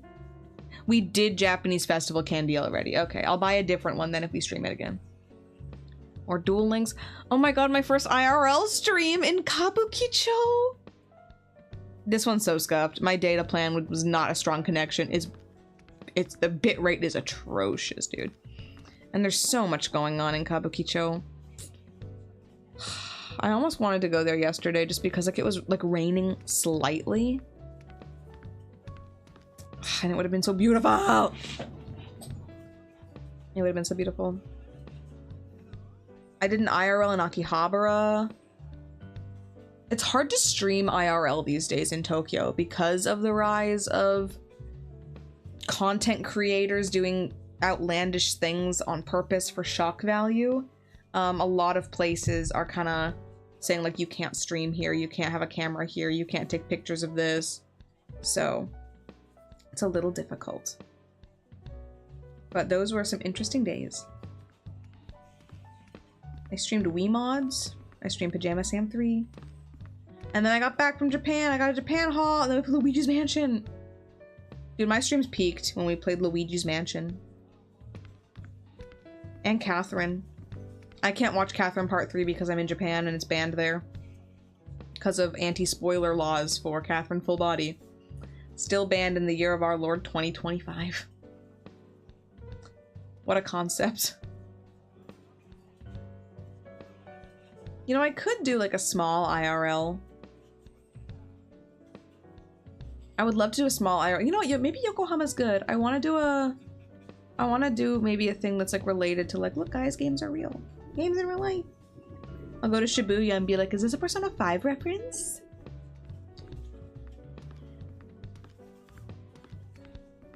I didn't have a thumbnail for Spy Fox 1 and I still don't. Oh my god. Then we played Yakuza Kiwami. How many streams did that take? 5, 6, 7, 8, 9. Took 9 streams, then we started Ishin and I never finished it. So it's been a while since I streamed an RGG game, like, fully. Obviously I streamed a couple times Pirates in Hawaii. But yeah.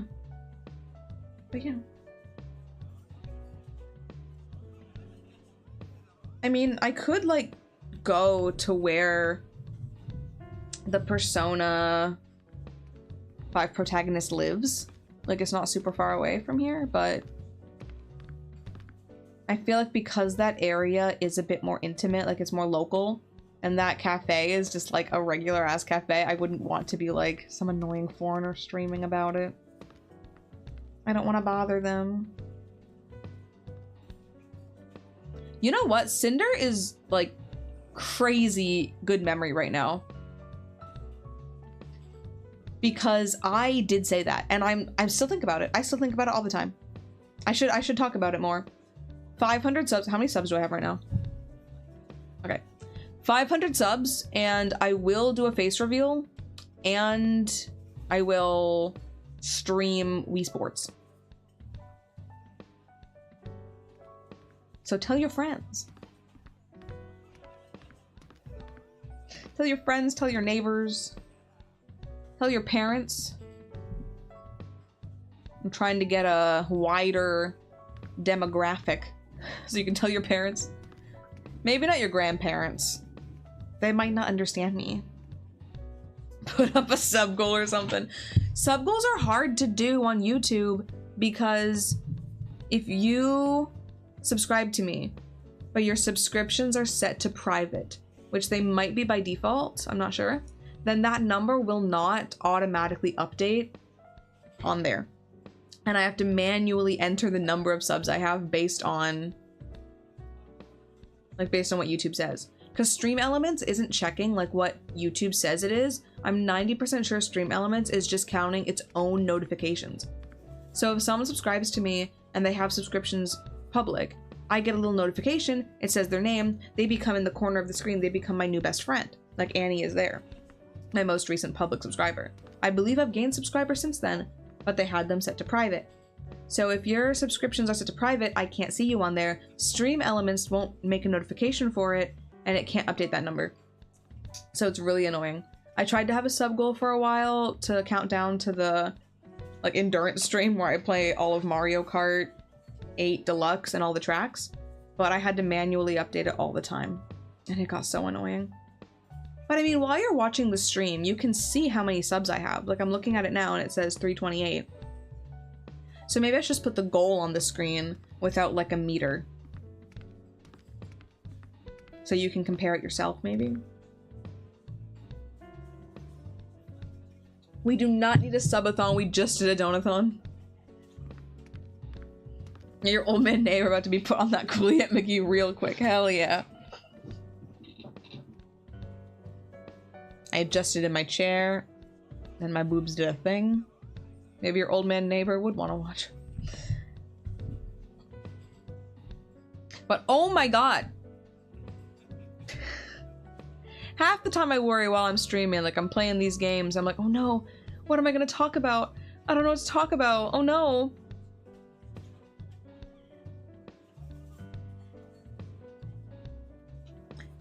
I've been yapping for over 3.5 hours! Oh my god. Yeah, I gotta start, like... I gotta start thinking about how I'm gonna spend the rest of my day, like, most of the day is gone. It's almost 4 o'clock. Alright, good night, Tonalino. Thanks for staying here till 3 a.m. Oh my god. I'm gonna head out too, I think. I'm gonna head out too. I don't- if I'm yapping for 4 hours, my job, my like job that I get paid for is mostly just to talk. If I fuck up my voice this bad and can't talk tomorrow, I don't know what I'm gonna do. So, we had a good yap sesh. I'm sorry that, like, June also streamed yapping this week. So for fans of both channels, you got a double yap sesh. I will yap again. Let's all sleep together platonically, but not me, because I'm in the wrong time zone and now I can't sleep with you guys anymore. But I hope y'all enjoy. Hope y'all enjoy the rest of your night. Unless it's the daytime, in which case I hope you enjoy the rest of your day. And I will see you in the future, I think. Yeah. Yeah. In the near future. I have so many streams I gotta do. We talked about them earlier. So much planning to get done. So, wish me luck, and I will see you soon.